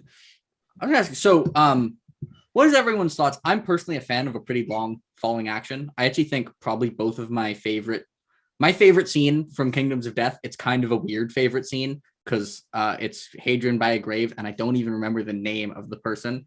But when he's like, I'm glad you stayed here because if you came with me, you would have died to the grave of someone who died multiple centuries ago. That hit hard despite making no sense. But what do you guys say? Are you guys fans of big falling actions or, Return of the King? I'm a character guy, so it was anytime Hadrian and Tor are talking, that's my favorite stuff in this book. I'll let you guys talk for a sec. I'll be right back. Sure. Let's talk. Okay, so now we hated it, right? It was terrible. Right? This sucked. This is terrible. Yeah, we all hated it. No, with me, it's all about those character moments for sure. But I mean, I like action as much as the next guy. I mean, that's why I read science fiction. I like to see some space battles and stuff. But I think Christopher I think he's particularly good at smoky backroom politics. I think he's really good at. I wanted to write a fantasy book. Yeah. Yeah, like a fantasy book. Like it's funny, Jake and I, when Jake came on my channel and we had a conversation, I surprised Jake at the end of the show by saying that I thought if there was anyone who could finish Song of Ice and Fire, it was Christopher. And initially Jake was like, maybe. And then he messaged me and said, I think that could be possible. And to be fair, I said I'm not convinced I have read anyone who's like minimally acceptable in terms of how well they fit to finish a Song of Ice and Fire. Of all the people I've read, I think Ruocchio has a strong case for being I have like 6 double negatives in here that I'm trying to keep track of, the most acceptable. But I still wouldn't actually like want to happen. Yeah, I would though, because I think what's important in that is I think Christopher has a handle on the politics. I think Christopher understands Machiavelli and Livy, and I think Christopher would do a good job at handling the sort of smoky backroom politics, the kind of Game of Thrones machinations, the complex not geopolitics. Are you busy for the next decade, Christopher? While you're gone, we signed you up to finish the Song of Ice and Fire. So cleared your schedule. You're telling me I wouldn't Christopher's gonna presume finish to something? follow George. Different But, worldviews. that is a compliment. Well, thank you. Different worldviews. actually already George R. R. said it. Martin has the opposite worldview of Christopher, but I feel like if tasked with it, Christopher could handle that intellectual project. It's not what I would tab him for. I would have you go back and pretend that Hunters of Dune never happened and you finish Frank Herbert's story. Because I think even with the notes that his son got, I'm pretty sure that you probably use like a post-it note or just use nothing. Just use what you had in those first 6 books and you could have wrote a more satisfying conclusion. But you know what? I can't write. And I think I could have wrote a more satisfying conclusion. Christopher, I'll pick you to not finish anyone else's series and just do your own stuff. All right. Well, Well, he writes fast enough. I'm not worried about him finishing his own stuff. I'm just saying if we're going to play, I want we're more going of to his assign own him to stuff. play in someone else's sandbox. It's Frank's. Yes. that would be one of the few I would say yes to. I don't expect that I would ever that would ever happen. I mean, if But- it scrapped what Brian did from canon, I'm for anybody doing it. Can you imagine telling that to like Brian? Like, yeah, you know the stuff I you would. did. We've decided to just throw it in the bin, and we've hired this guy that you've never heard of. Oh, I would love to and have he's that. gonna do it job. instead. You know what? That'd I'm be the person hilarious. that's like always like don't be a shitty fan, stuff like that. But with Brian Herbert, I would have no problem being shitty, and I'm not shitty to people. I'm Sorry. curious, Not guys. sorry. Mike got texted me or contacted me, and we were talking about the fact that we wanted to ask you some questions, Christopher. So I was wondering if either you, Mike, or you, Jake, had questions for Christopher. But I thought I would I would level one at you, Christopher. I'm Okay. curious to hear, Christopher, if you agree with Urbane, and I know you don't like Urbane, that the Empire is essentially just cosplaying medieval darkness. There's something to that, Christopher, and I know you and I have talked about this before. And then if after Christopher answers, if you guys want to, I know you both had some questions you wanted to ask him, but Christopher, I think you and I we've talked about this before. What do you think about that idea? So cosplaying, yes. Medieval, yes. Darkness, no. Right. The idea of the Dark Ages itself is a like 17th, 18th century propaganda piece by the English to make the Spanish look bad because they were at war. And we have never gotten away from it in the English-speaking world. We have a lot of really goofy ideas about what the Middle Ages were like. They were not dark. Like, people did not want poop in their streets. There was more of it than there is now, you know, but like... Well, you're backed up by the most recent history of the medieval period, which is called the Bright Ages. I think I sent you that link. Yeah, I want to read that. Maybe it's all the Dark I Ages. don't recognize the setting of a lot of medieval European fantasy. It's not anything that I found in any history book ever. Like, that's not saying I don't like a lot of those books, but like just those places like don't feel like, you know, you think, if you think about like the historical Middle Ages, right? You think of like all these people in like really brightly dressed livery, right? And all of these like, you know, frescoed castles, right? And they've got trumpets, and you've got, you know, the like troubadour poetry and chanson de geste and this like, you know, wonderful like, you know, artistic cultural traditions. And instead, like, everybody just thinks it's like thumb screws and like brown leather. Like, nobody wore leather until the 1950s. Like, what are you talking about? It's just not. It's Ask just him how he not- feels about leather armor, you guys. He loves it. Do you hate it as much as I hate ring mail? Yes. Okay. Or plate mail. Plate Yeah. mail is my favorite stock phrase that people use in fan. Like, those are two different things, guys. Like Ring they're mail. the opposite. Okay, so those who don't know, ring mail was not an actual type of armor. It is basically decorative clothing. The rings aren't connected together. that I forget what century it was invented in, but it was past when chainmail was relevant. And it's when you wanted to look like you were wearing chainmail, but had no actual chances of being stabbed. Stop including it in your books, please. Thank you. Okay. Yeah. And again, plate and mail are different things. Whatever. But also people did not wear leather armor. It's just not, it's not a thing. You can tell who grew up playing Final Fantasy. Yeah.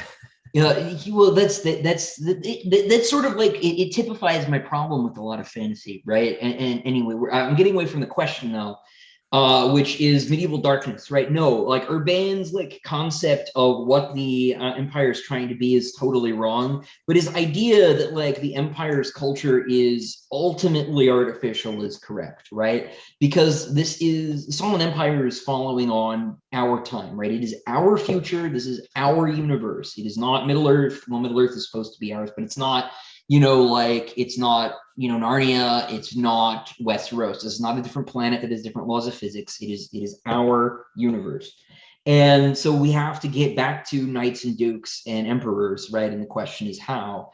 And the answer is they did it on purpose, right? As a LARP, basically, after they survived the Murakami and the AI, they were like, we are building as organic and non-mechanical, they basically like an anti-French revolution, right? Speaking of Voltaire, the French, come along and they're like, everything's going to make sense now, as if it didn't before, right?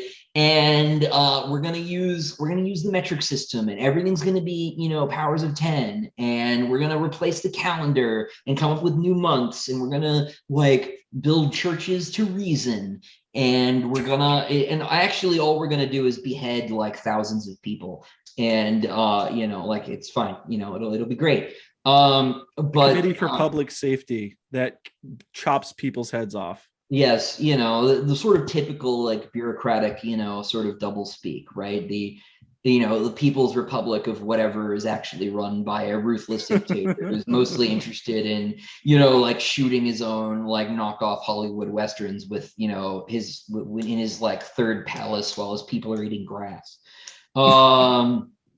Like sure, People's Republic, okay. And yeah, the more modifiers you get, the less true. And so like the empire, yeah, like was trying to like bring in Roman and Byzantine and Persian and Chinese and Mauryan influences and like feel as human as possible. So Urban is right about it being essentially a LARP, right? But it's been so many thousand years that like most people don't really like it's true to them now. It's been true, for so many thousand years that like, is it a lie anymore? Like, is it an act? It's literally fake it until you make it on like a galaxy-wide scale. Exactly. And they did, right? And like there are people like Hadrian who know that like the Chanter religion is fake, right? But there are people like Switch who, don't know that. And Hadrian's not going to take it away from him because he's not a jerk. Well, he is sometimes, but people are complicated. But like, but yeah, so like Urban gets like half credit, I guess. Still sucks though. My least favorite character. He's gonna start quoting Voltaire because he's his least favorite character. No, I got a couple of questions on the Discord that people sent in. Just two. I wasn't surprised. I didn't think there'd be that many because everybody can ask me questions already. So yeah. Brent wants to know, my question for the spoiler talk is, what were the biggest changes you had to make when you knew the book had to be split, and what parts of Kingdom got expanded? No, we talked about that. It was the cultist journey basically got a little bit extended. It was still there. It was just a much briefer thing. The big changes that really happen in the next book. There's 20 so there chapters. was no fluffing to any chapters to make anything longer or anything like that? No, I didn't have a lot of space in book 4 left. I think when I went in, as soon as I got this news, I found the funeral chapter, and then I highlighted everything after that, Control X, Control N, Control V, right? New document, save both, and looked at the Kingdoms of Death file. It was like 189,000 words or something. I'm like, whew, made it, right? It's not too long because cutting is harder for me than adding stuff. And I would much rather write new material than figure out what needs to go. And the other one's from Scott. Oh, I'm sorry, you weren't done. Oh no, that was it. So that was basically it. Most of the new stuff is in book 5. Scott's question is, what did I ever do to you, Re Polino? Well, I'm sorry, Scott. I gave him a hero's death, man. And that's what he would have wanted, by damn. Polino had to pick a way to go out. That would make his list. It might not be the top of his list, but it would make his list. After his lady died, I said after his lady died, I said he's going out guns blazing here, isn't he? Yeah. I really like the part where he says to Hadrian, like, no wonder you think you're so good with this high matter sword. Like, you just do this half the time. I was going to ask about a specific scene that is one of my favorite scenes in the book that I forget if it's in Journey to Colchis, but it's right after they get on like the really fast ship. I'm bad at names. And it's kind of a weird, like the dynamic is like Hadrian has obviously been through an insane amount of shit. Valka has been through a lot of shit, but like less shit. And it felt like it must have been a hard dynamic to write because like Valka is obviously like, okay, I got to put my shit in the corner right now because Hadrian. And on the other hand, Hadrian is like then almost guilty for ignoring all the stuff Valka went through. Like, was that hard to write, or do you know the characters well enough at that point? Yeah. And it's also, without getting into it, it was also a very personal problem to deal with. And so it wasn't easy. And that's partly why he doesn't talk about a lot of it, right? Because someone else was asking, I think this morning, like, how did he go insane, right? Like spending 20 years by himself. And the answer is he totally did. And he's like leaving a lot of that off the page, right? That's one of the virtues of this format is he can really downplay a lot of it because he doesn't want to get back into it. And if you think about it, like you wouldn't want to write down a lot of like your actual worst experiences, right? Although that can be very therapeutic, right? Like that's actually a pretty common therapy technique. But he there are a few places where he says, like I've written this like 4 times and thrown pieces away, right? And I'm skipping it, or we're gonna like really skate through this. And so there's a lot of those questions I try to answer in those sort of in like problem solve on a writing level in kind of like a meta way like that. Like, how do I write it without writing it, right? Because those scenes are hard because there are scenes that are so important that you have to get them right and they have to be on the page. And then there are scenes that are so important that like you can't write them. And dealing with a lot of that and their personal like damage and things is some of it. So there's a lot of that that's just not on the page.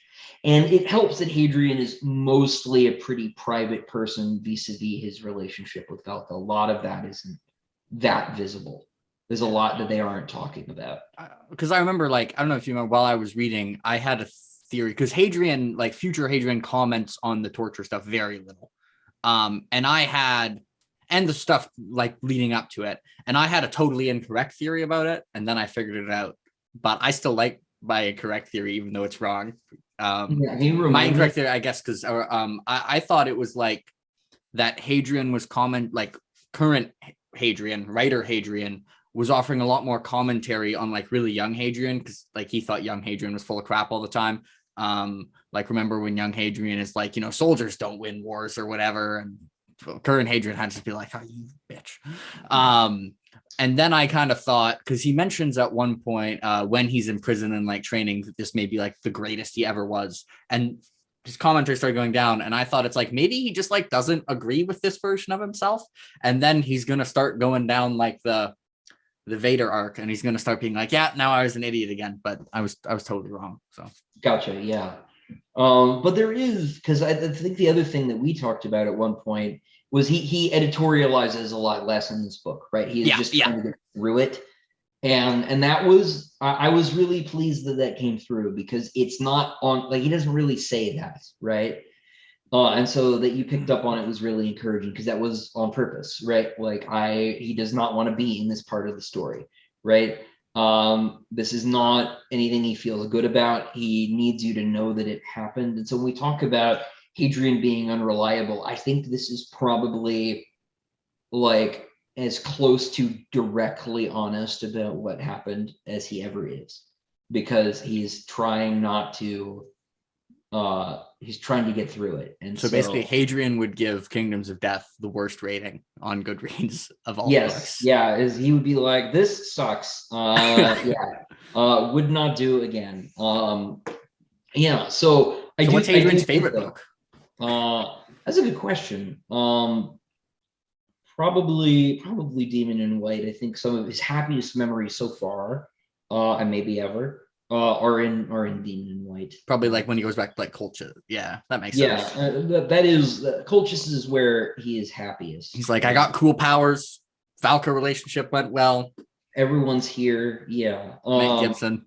Yeah, and I think, I think that's probably would be his favorite part of his life. It's not a very happy life, but if you read about people who like actually really matter, right? Like they're very rarely, very rarely happy. There's a scene in Heroes, which is a show most people don't remember anymore, where Malcolm McDowell's character is talking to this other guy, and he asks him if he wants a life of happiness or a life of meaning. And the guy says, well, I want both. And says, it's impossible, right? You can only have one or the other, right?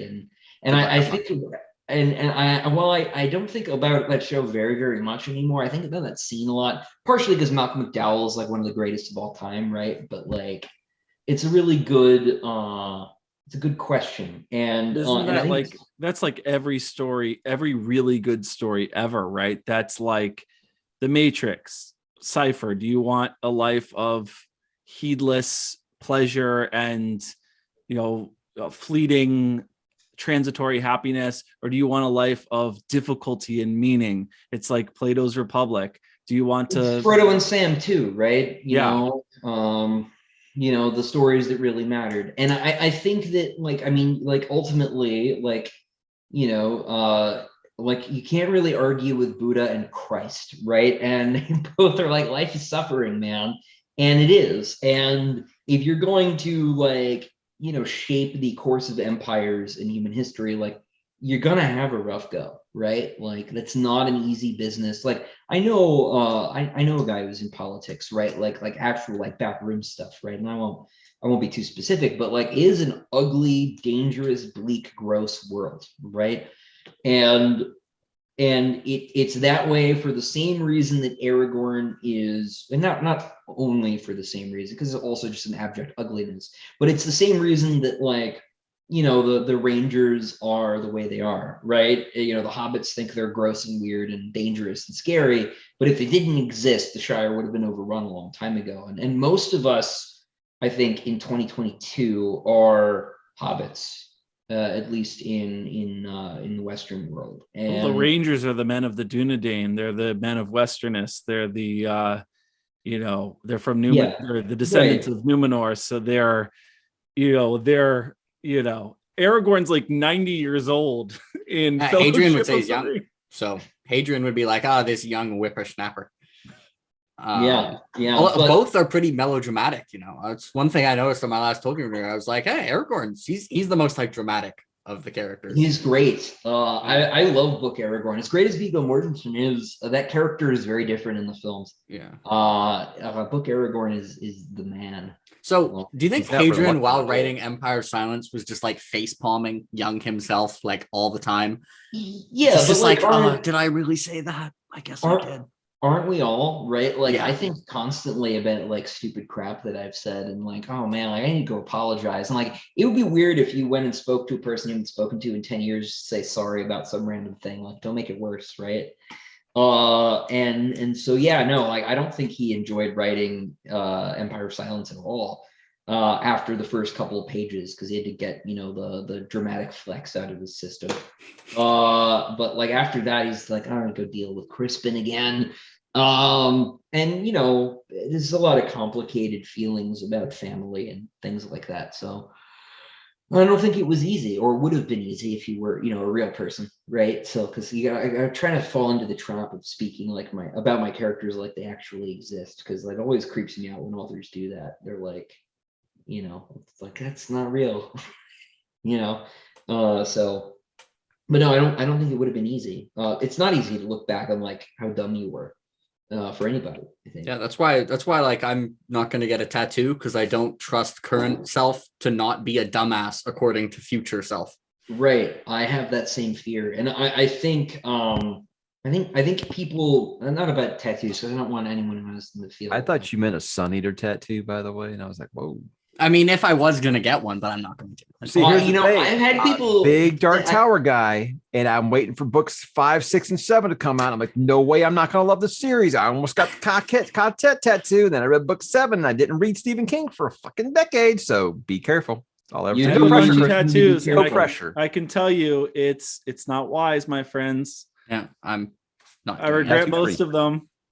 Because every Sorry, version of current me has thought past me was a total idiot, and I just don't have faith that's going to stop anytime soon. Yeah, I don't either. I think that's good though, right? Like I think that's like that's Socrates, right? The only thing I know is that I know nothing, right? Wait, you contradicted that in Demon in White.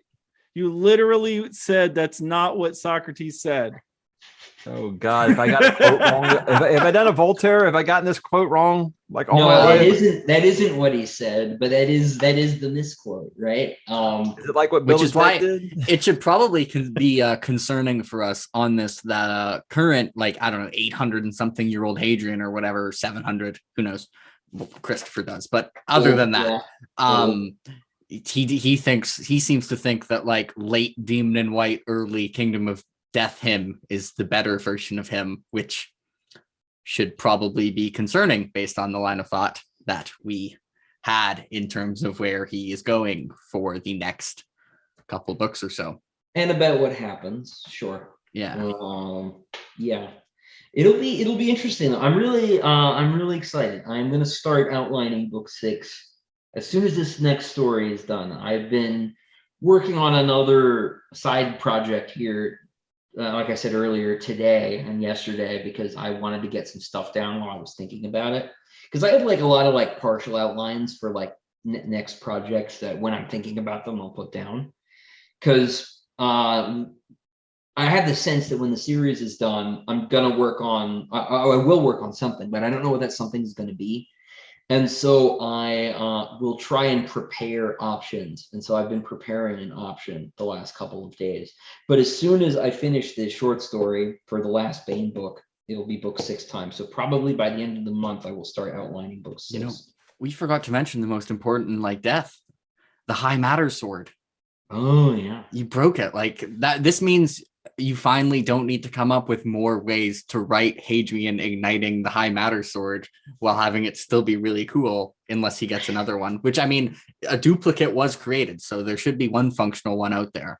Yeah, Siriani has the other one. Yeah, that's going to be hard to get. Do you think if he like sends a letter and be like, excuse me, like talk to management, I do believe I left my High Matter sword there. Could you please like send that over?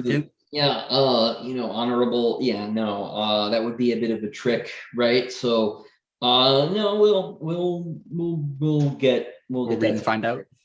So, but yeah, it journeyed so far from Old Oleron to Actarumo, and didn't make it out. So it's very sad. By including by having, because you have the High Matter sword on like the first 2 covers. If Valka was holding the High Matter sword, everyone would have freaked out, right? Like, I tried really hard to get that sword into every cover. I like went back and forth like 4 or 5 times to like, because I wanted the Demon in White cover to be him offering the sword to the Emperor, and they were like, that breaks the motif. And I'm like, fair, but we need to get it in there somewhere.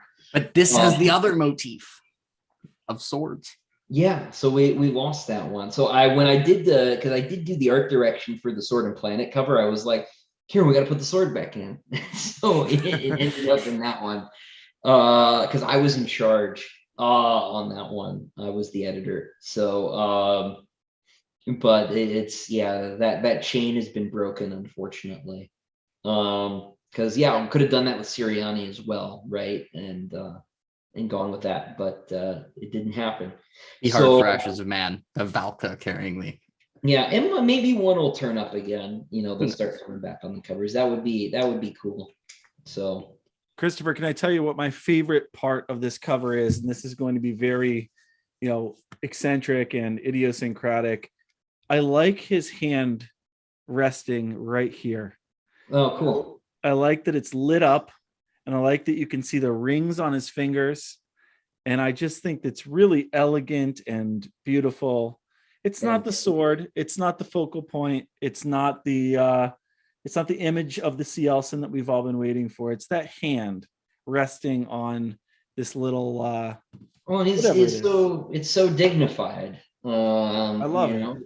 Yeah, I'm well, old school fantasy. I like the blade that's making the A. That's what I'm about. Yeah. Yeah, I thought that was slick too. I like old Mutinar hanging out back there. So in the background. So I was really happy I convinced them to do that. So funny, when I did the cover reveal for you, I thought that was the thing that Hadrian encountered under the water in Howling Dark. Oh, Brethren, no, it has some physical similarities, I suppose. But I was just like, I guess I imagined that all wrong. But hey, I did imagine Cielson as Kit Fisto, and this is Kit Fisto with horns. So it's pretty close. Yeah. I'm really happy. That one actually. So I did a sketch for like how I wanted the horns to be, and actually sent it to Kieran, and it was cool. It was like, like the old the like Twitter posts you see where like the dad's an artist and he like drew good versions of his kids' like shitty crayon drawings. It was like that. I was dunking on their kids. It's great. With the crayons. So that was really cool. I'm really excited. We're doing a collector's edition for Queen of Mid Ashes.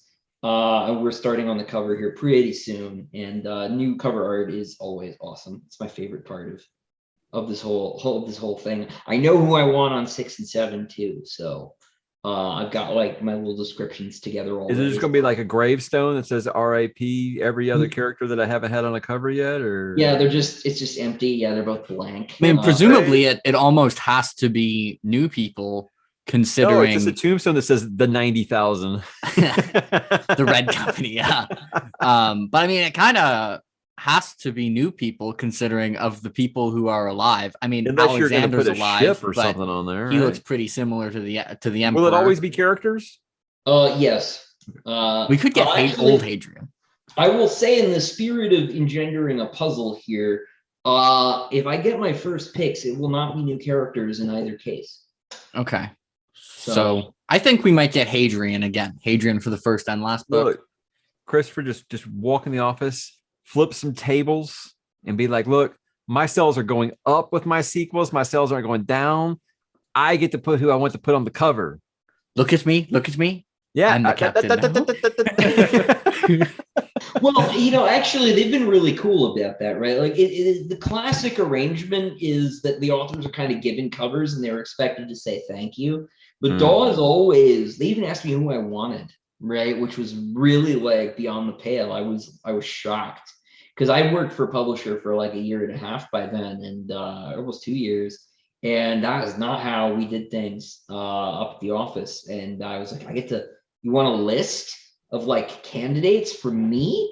And got Sam, which was great. And then he was doing the new Sun folios. So we ended up with Kieran on the rest of them. And Kieran's been amazing. So I've been really lucky. Just put Gurney Halleck on there. I don't even care if it's not your series. Just put him on there. Yes, yeah. With the Balisette. Give the old Balisette. Yeah. It would be kind of cool if the first and last book were both Hadrian, and book one is like him in his armor with a sword, and the last one is like a decrepit, nearly crippled, like old man Hadrian, like with a book. I'm just saying that would be pretty cool. It would be something. No.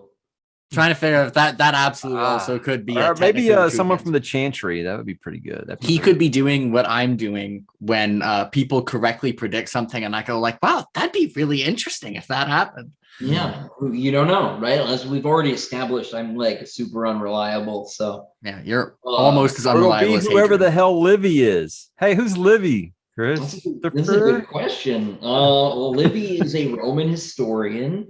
And so it could Wow, he must be be really old. could be a Very influential Scholiast. to Machiavelli. Yeah, could be a Scholiast. Could be something else. Final cover is actually going to be Voltaire in a guillotine. No, I can't wait for the one-page Scholiast named Michael that gets killed off in the book. I mean, come on. Abercrombie did it for me. You can do it too, right? Yeah. Wait, Abercrombie killed you? When? There was a Admiral Kearns in the was it the short stories book Sharp Ends that had Admiral Kearns in there who got killed in one page, and I was like, I'm counting it. David Weber That was keeps before I even threatening spoken to to kill him. me. It's not impossible. I put Mark Lawrence in Demon in White because he had a question about my world building in his Goodreads review, and I answered it in Demon in White. Wait, Mark Lawrence has a Goodreads review of Demon of Empire of Silence. Yeah. Oh, okay. Pierce Brown, your guy, Christopher, he killed off Peter V. Brett in Iron Gold, and then I kept reading Demon Cycle and I understood why Peter V. Brett killed him. I mean, I know Erickson killed Abercrombie in one of his like spin-off novellas. He made a character that was Abercrombie, yeah. So I don't know if he killed him actually. He just the guy had a bad time. I haven't read the novella. The Abercrombie character did not have a good time. Well, he didn't want any less, right? This is like East Side West Side rap albums in the 90s or something, right here. Yeah, only it's like really in good fun, right? All of Lorian's like drinking buddies in that scene in Demon in White are Bane writers, because they will always argue about obscure bits of military history trivia at conventions. Jim Butcher killed Tolkien. Another reason for Christopher Ruocchio to hate Jim Butcher, because big rivalry. He killed Tolkien in Summer Night. The guy for the mystery. It's like Ronald. His name is like just the two R's, and it's the two RRs. It's Tolkien's name. Tolkien was the Summer Night. So. Oh, cool! Wow. Yeah, the mystery for Summer Night is. Cojones. Wow. I think that was is that the fourth one? I read the first three, and then, so you didn't get to him killing Tolkien. Yeah. Most people don't notice that. He did a "You Shall Not Pass" his most recent book too. Well, you got it right. So, no, he's cool.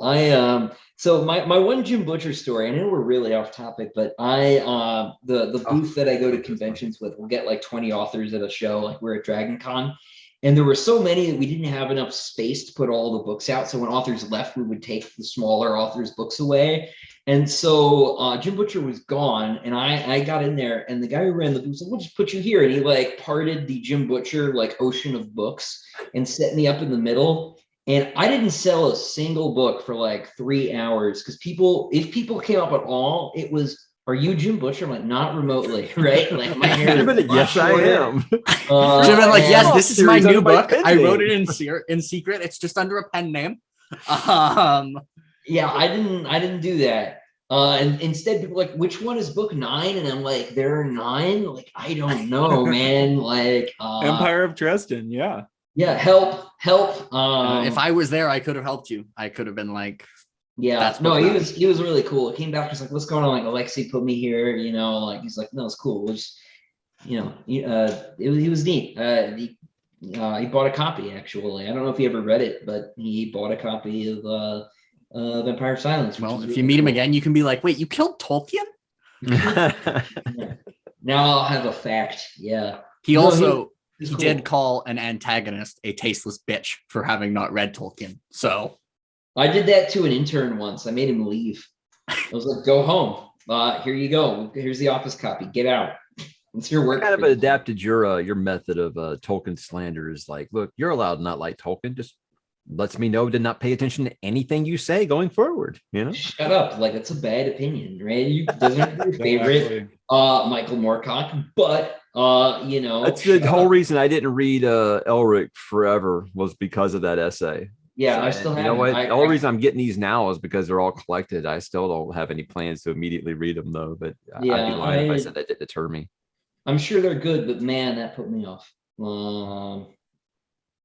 But, same with Philip Pullman trash and C.S. Lewis. I'm like, fuck you. Yeah, Philip, He trashed Philip Tolkien. Pullman. Oh man, yeah, that guy. He's You should kill him also off in kind your of next one of the book. like, I'm not writing fantasy. You have talking bears. Those bother me, I think, more than any other like meme in science fiction culture, right? Like people who are like, oh no, this is like Margaret Atwood does this. She's like, I'm not writing science fiction, it's speculative fiction. As if science fiction is like for, like smelly, boys or something. Yeah, it's like elevate. I'm not making a horror movie. I'm doing an art film, doing elevated horror. That's what all those A24 clowns say. Don't. Yeah, The Green Knight. because they could dare dirty their name by being attached to a horror. By being film. attached to this like plebeian, working class art form, horror films. Yeah, very, very, very silly nonsense. And there's nothing, there's nothing wrong with science fiction. Like you need to act that way. It's very dumb. I like your Berserk mug. It's pretty tight. Oh yeah, thanks. That was a convention purchase. You got my mailing address, right? Cool. Yeah, if I see another one, yeah, sure. Square deal.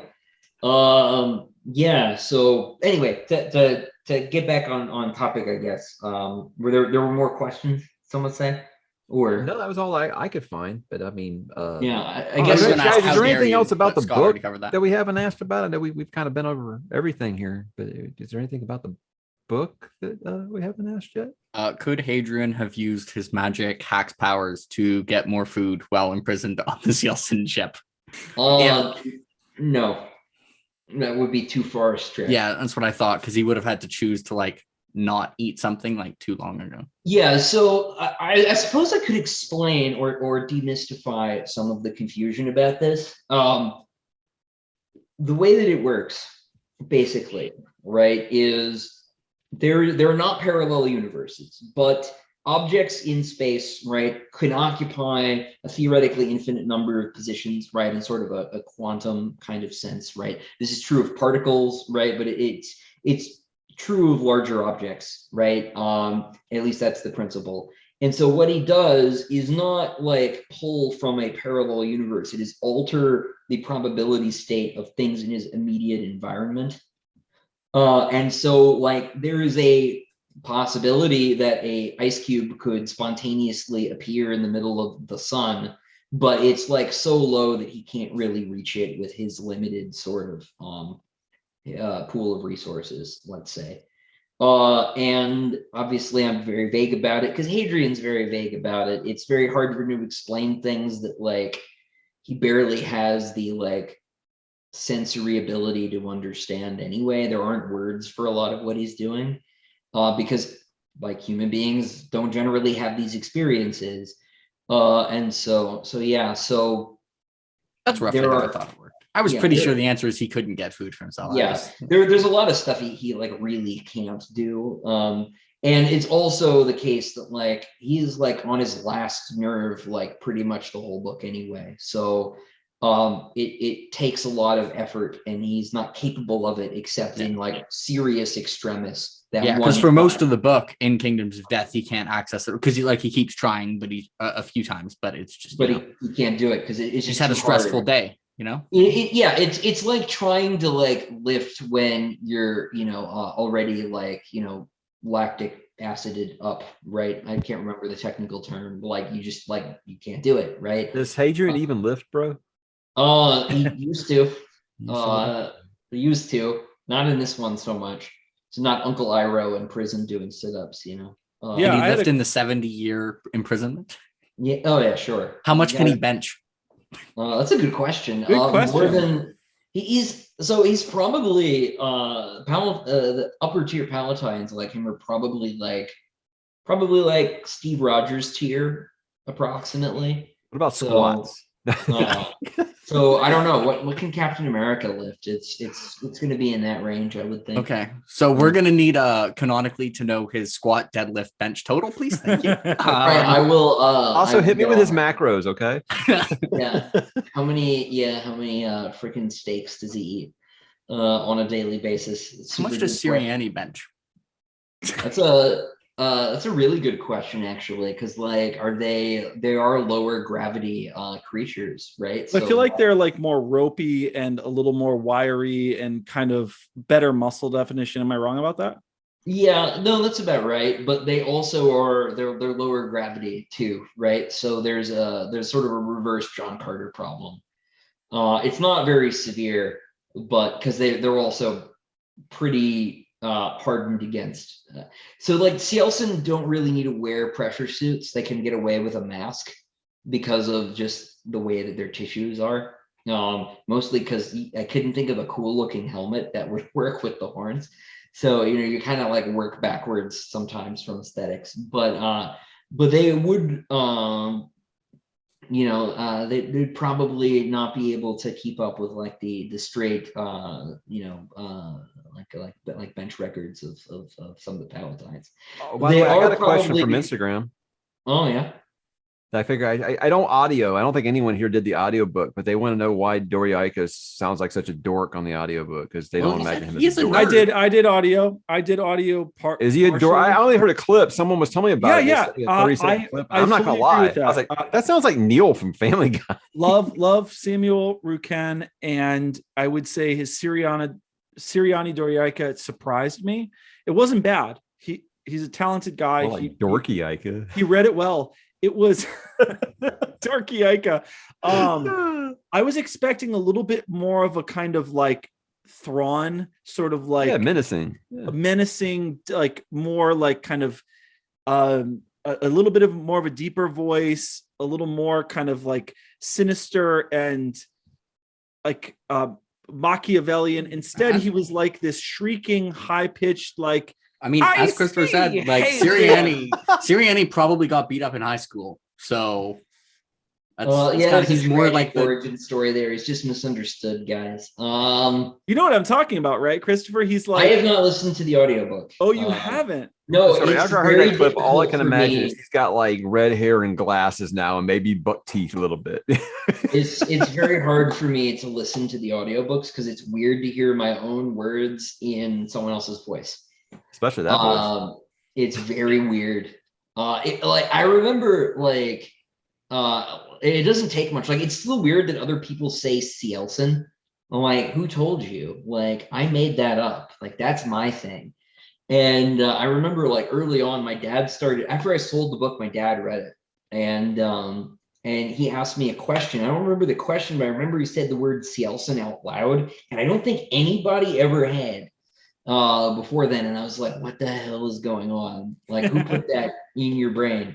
The answer is me, but like, it's still weird. And doing the audiobook is really weird. I haven't listened to one since Empire came out. I listened to a little bit and haven't been able to sort of deal with it, because I think I should, though, because we're 4 books in now, and I think I need to kind of like get over it and try to actually do it, just to sort of, because I'm so auditory, like as a thinker, that I think listening to it would really help me re-up a lot of like little details. So I've been thinking about it. Question, Jake. Doriaicus doesn't lift. He plays chess, bro.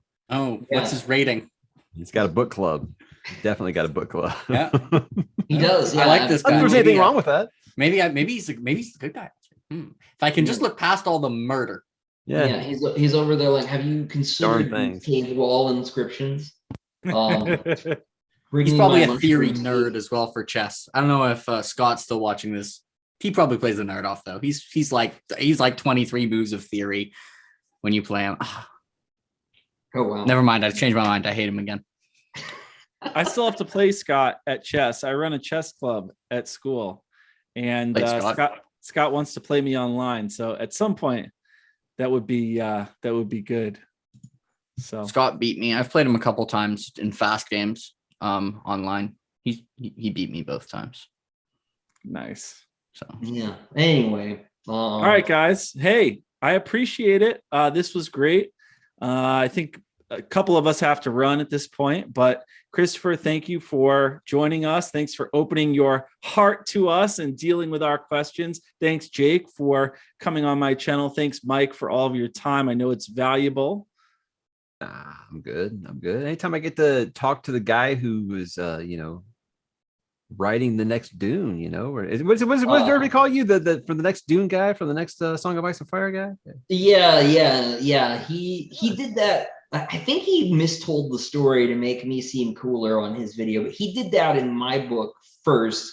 He wrote, from the new Game of Thrones guy to the new Dune guy, Bleed, right? He signs his books Bleed. Good detail to say the next Game of Thrones guy, because the people who call him the next Game of Thrones guy would totally call it Game of Thrones and not A Song of Ice and Fire. Correct. Yeah. Good attention to detail. It was from his Barnes and Noble blurb, basically. He was riffing on that. And I couldn't think of anything cool to write back. So I just flipped it because I'm lame. But yeah, I did. So the next I have his second book too. He bought Howling Dark last time I saw him.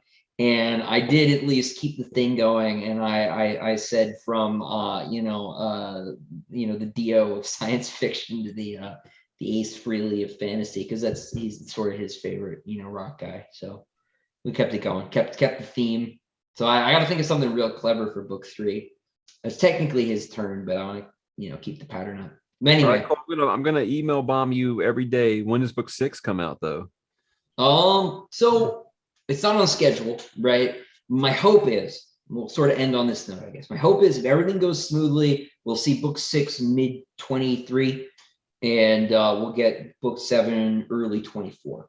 So that's. You're not gonna give us 2 books again next year? If it's possible, I'll do it. If it's possible, we'll see. But that's what I think is gonna happen. It'll depend on any further weirdness. So okay, I'm gonna go record a video called Sun Eater 6 announced. Release date. There you go. Yeah, hit him with the old clickbait. But no, I'll remind everyone that I lost a year between books 3 and book 4 because 2020 happened, and so who knows, man? The world semi ended, and I lost 1 year. So we'll see. It's gonna take a lot. But but even with that, you'll be writing 7 books in 5 years. I think we'll live. Yeah, something like that. But I do hope we can stick to 1 a year, move forward. That's the plan. Ruocchio, with your writing, you truly do live up to always forward, always down, never left or right, and we appreciate that. Yeah, we gotta find that damn Minotaur in the labyrinth, Yeah, and I'm gonna send you my hardcover of Empire of Silence. So you can sign that one that I'm a golden god, and we'll call it even. Boom. All right. Well, everyone, thanks for having me. Thanks, guys. I really appreciate it. When you get a chance, guys, those of you who tuned in throughout the entire conversation, pick up Kingdoms of Death. I believe Ashes of Man comes out in December. Once again, we have Jake Bishop, Truthless of YouTube. We have His Imperial Radiance, Christopher Ruocchio, and we have the GOAT of BookTube, Muad'Dib, Mike. I really appreciate you guys. That was a lot of fun, and I'll talk to you guys soon. Thanks for letting me hang. Bye, everyone. Bye, guys. Let the sword be our orator.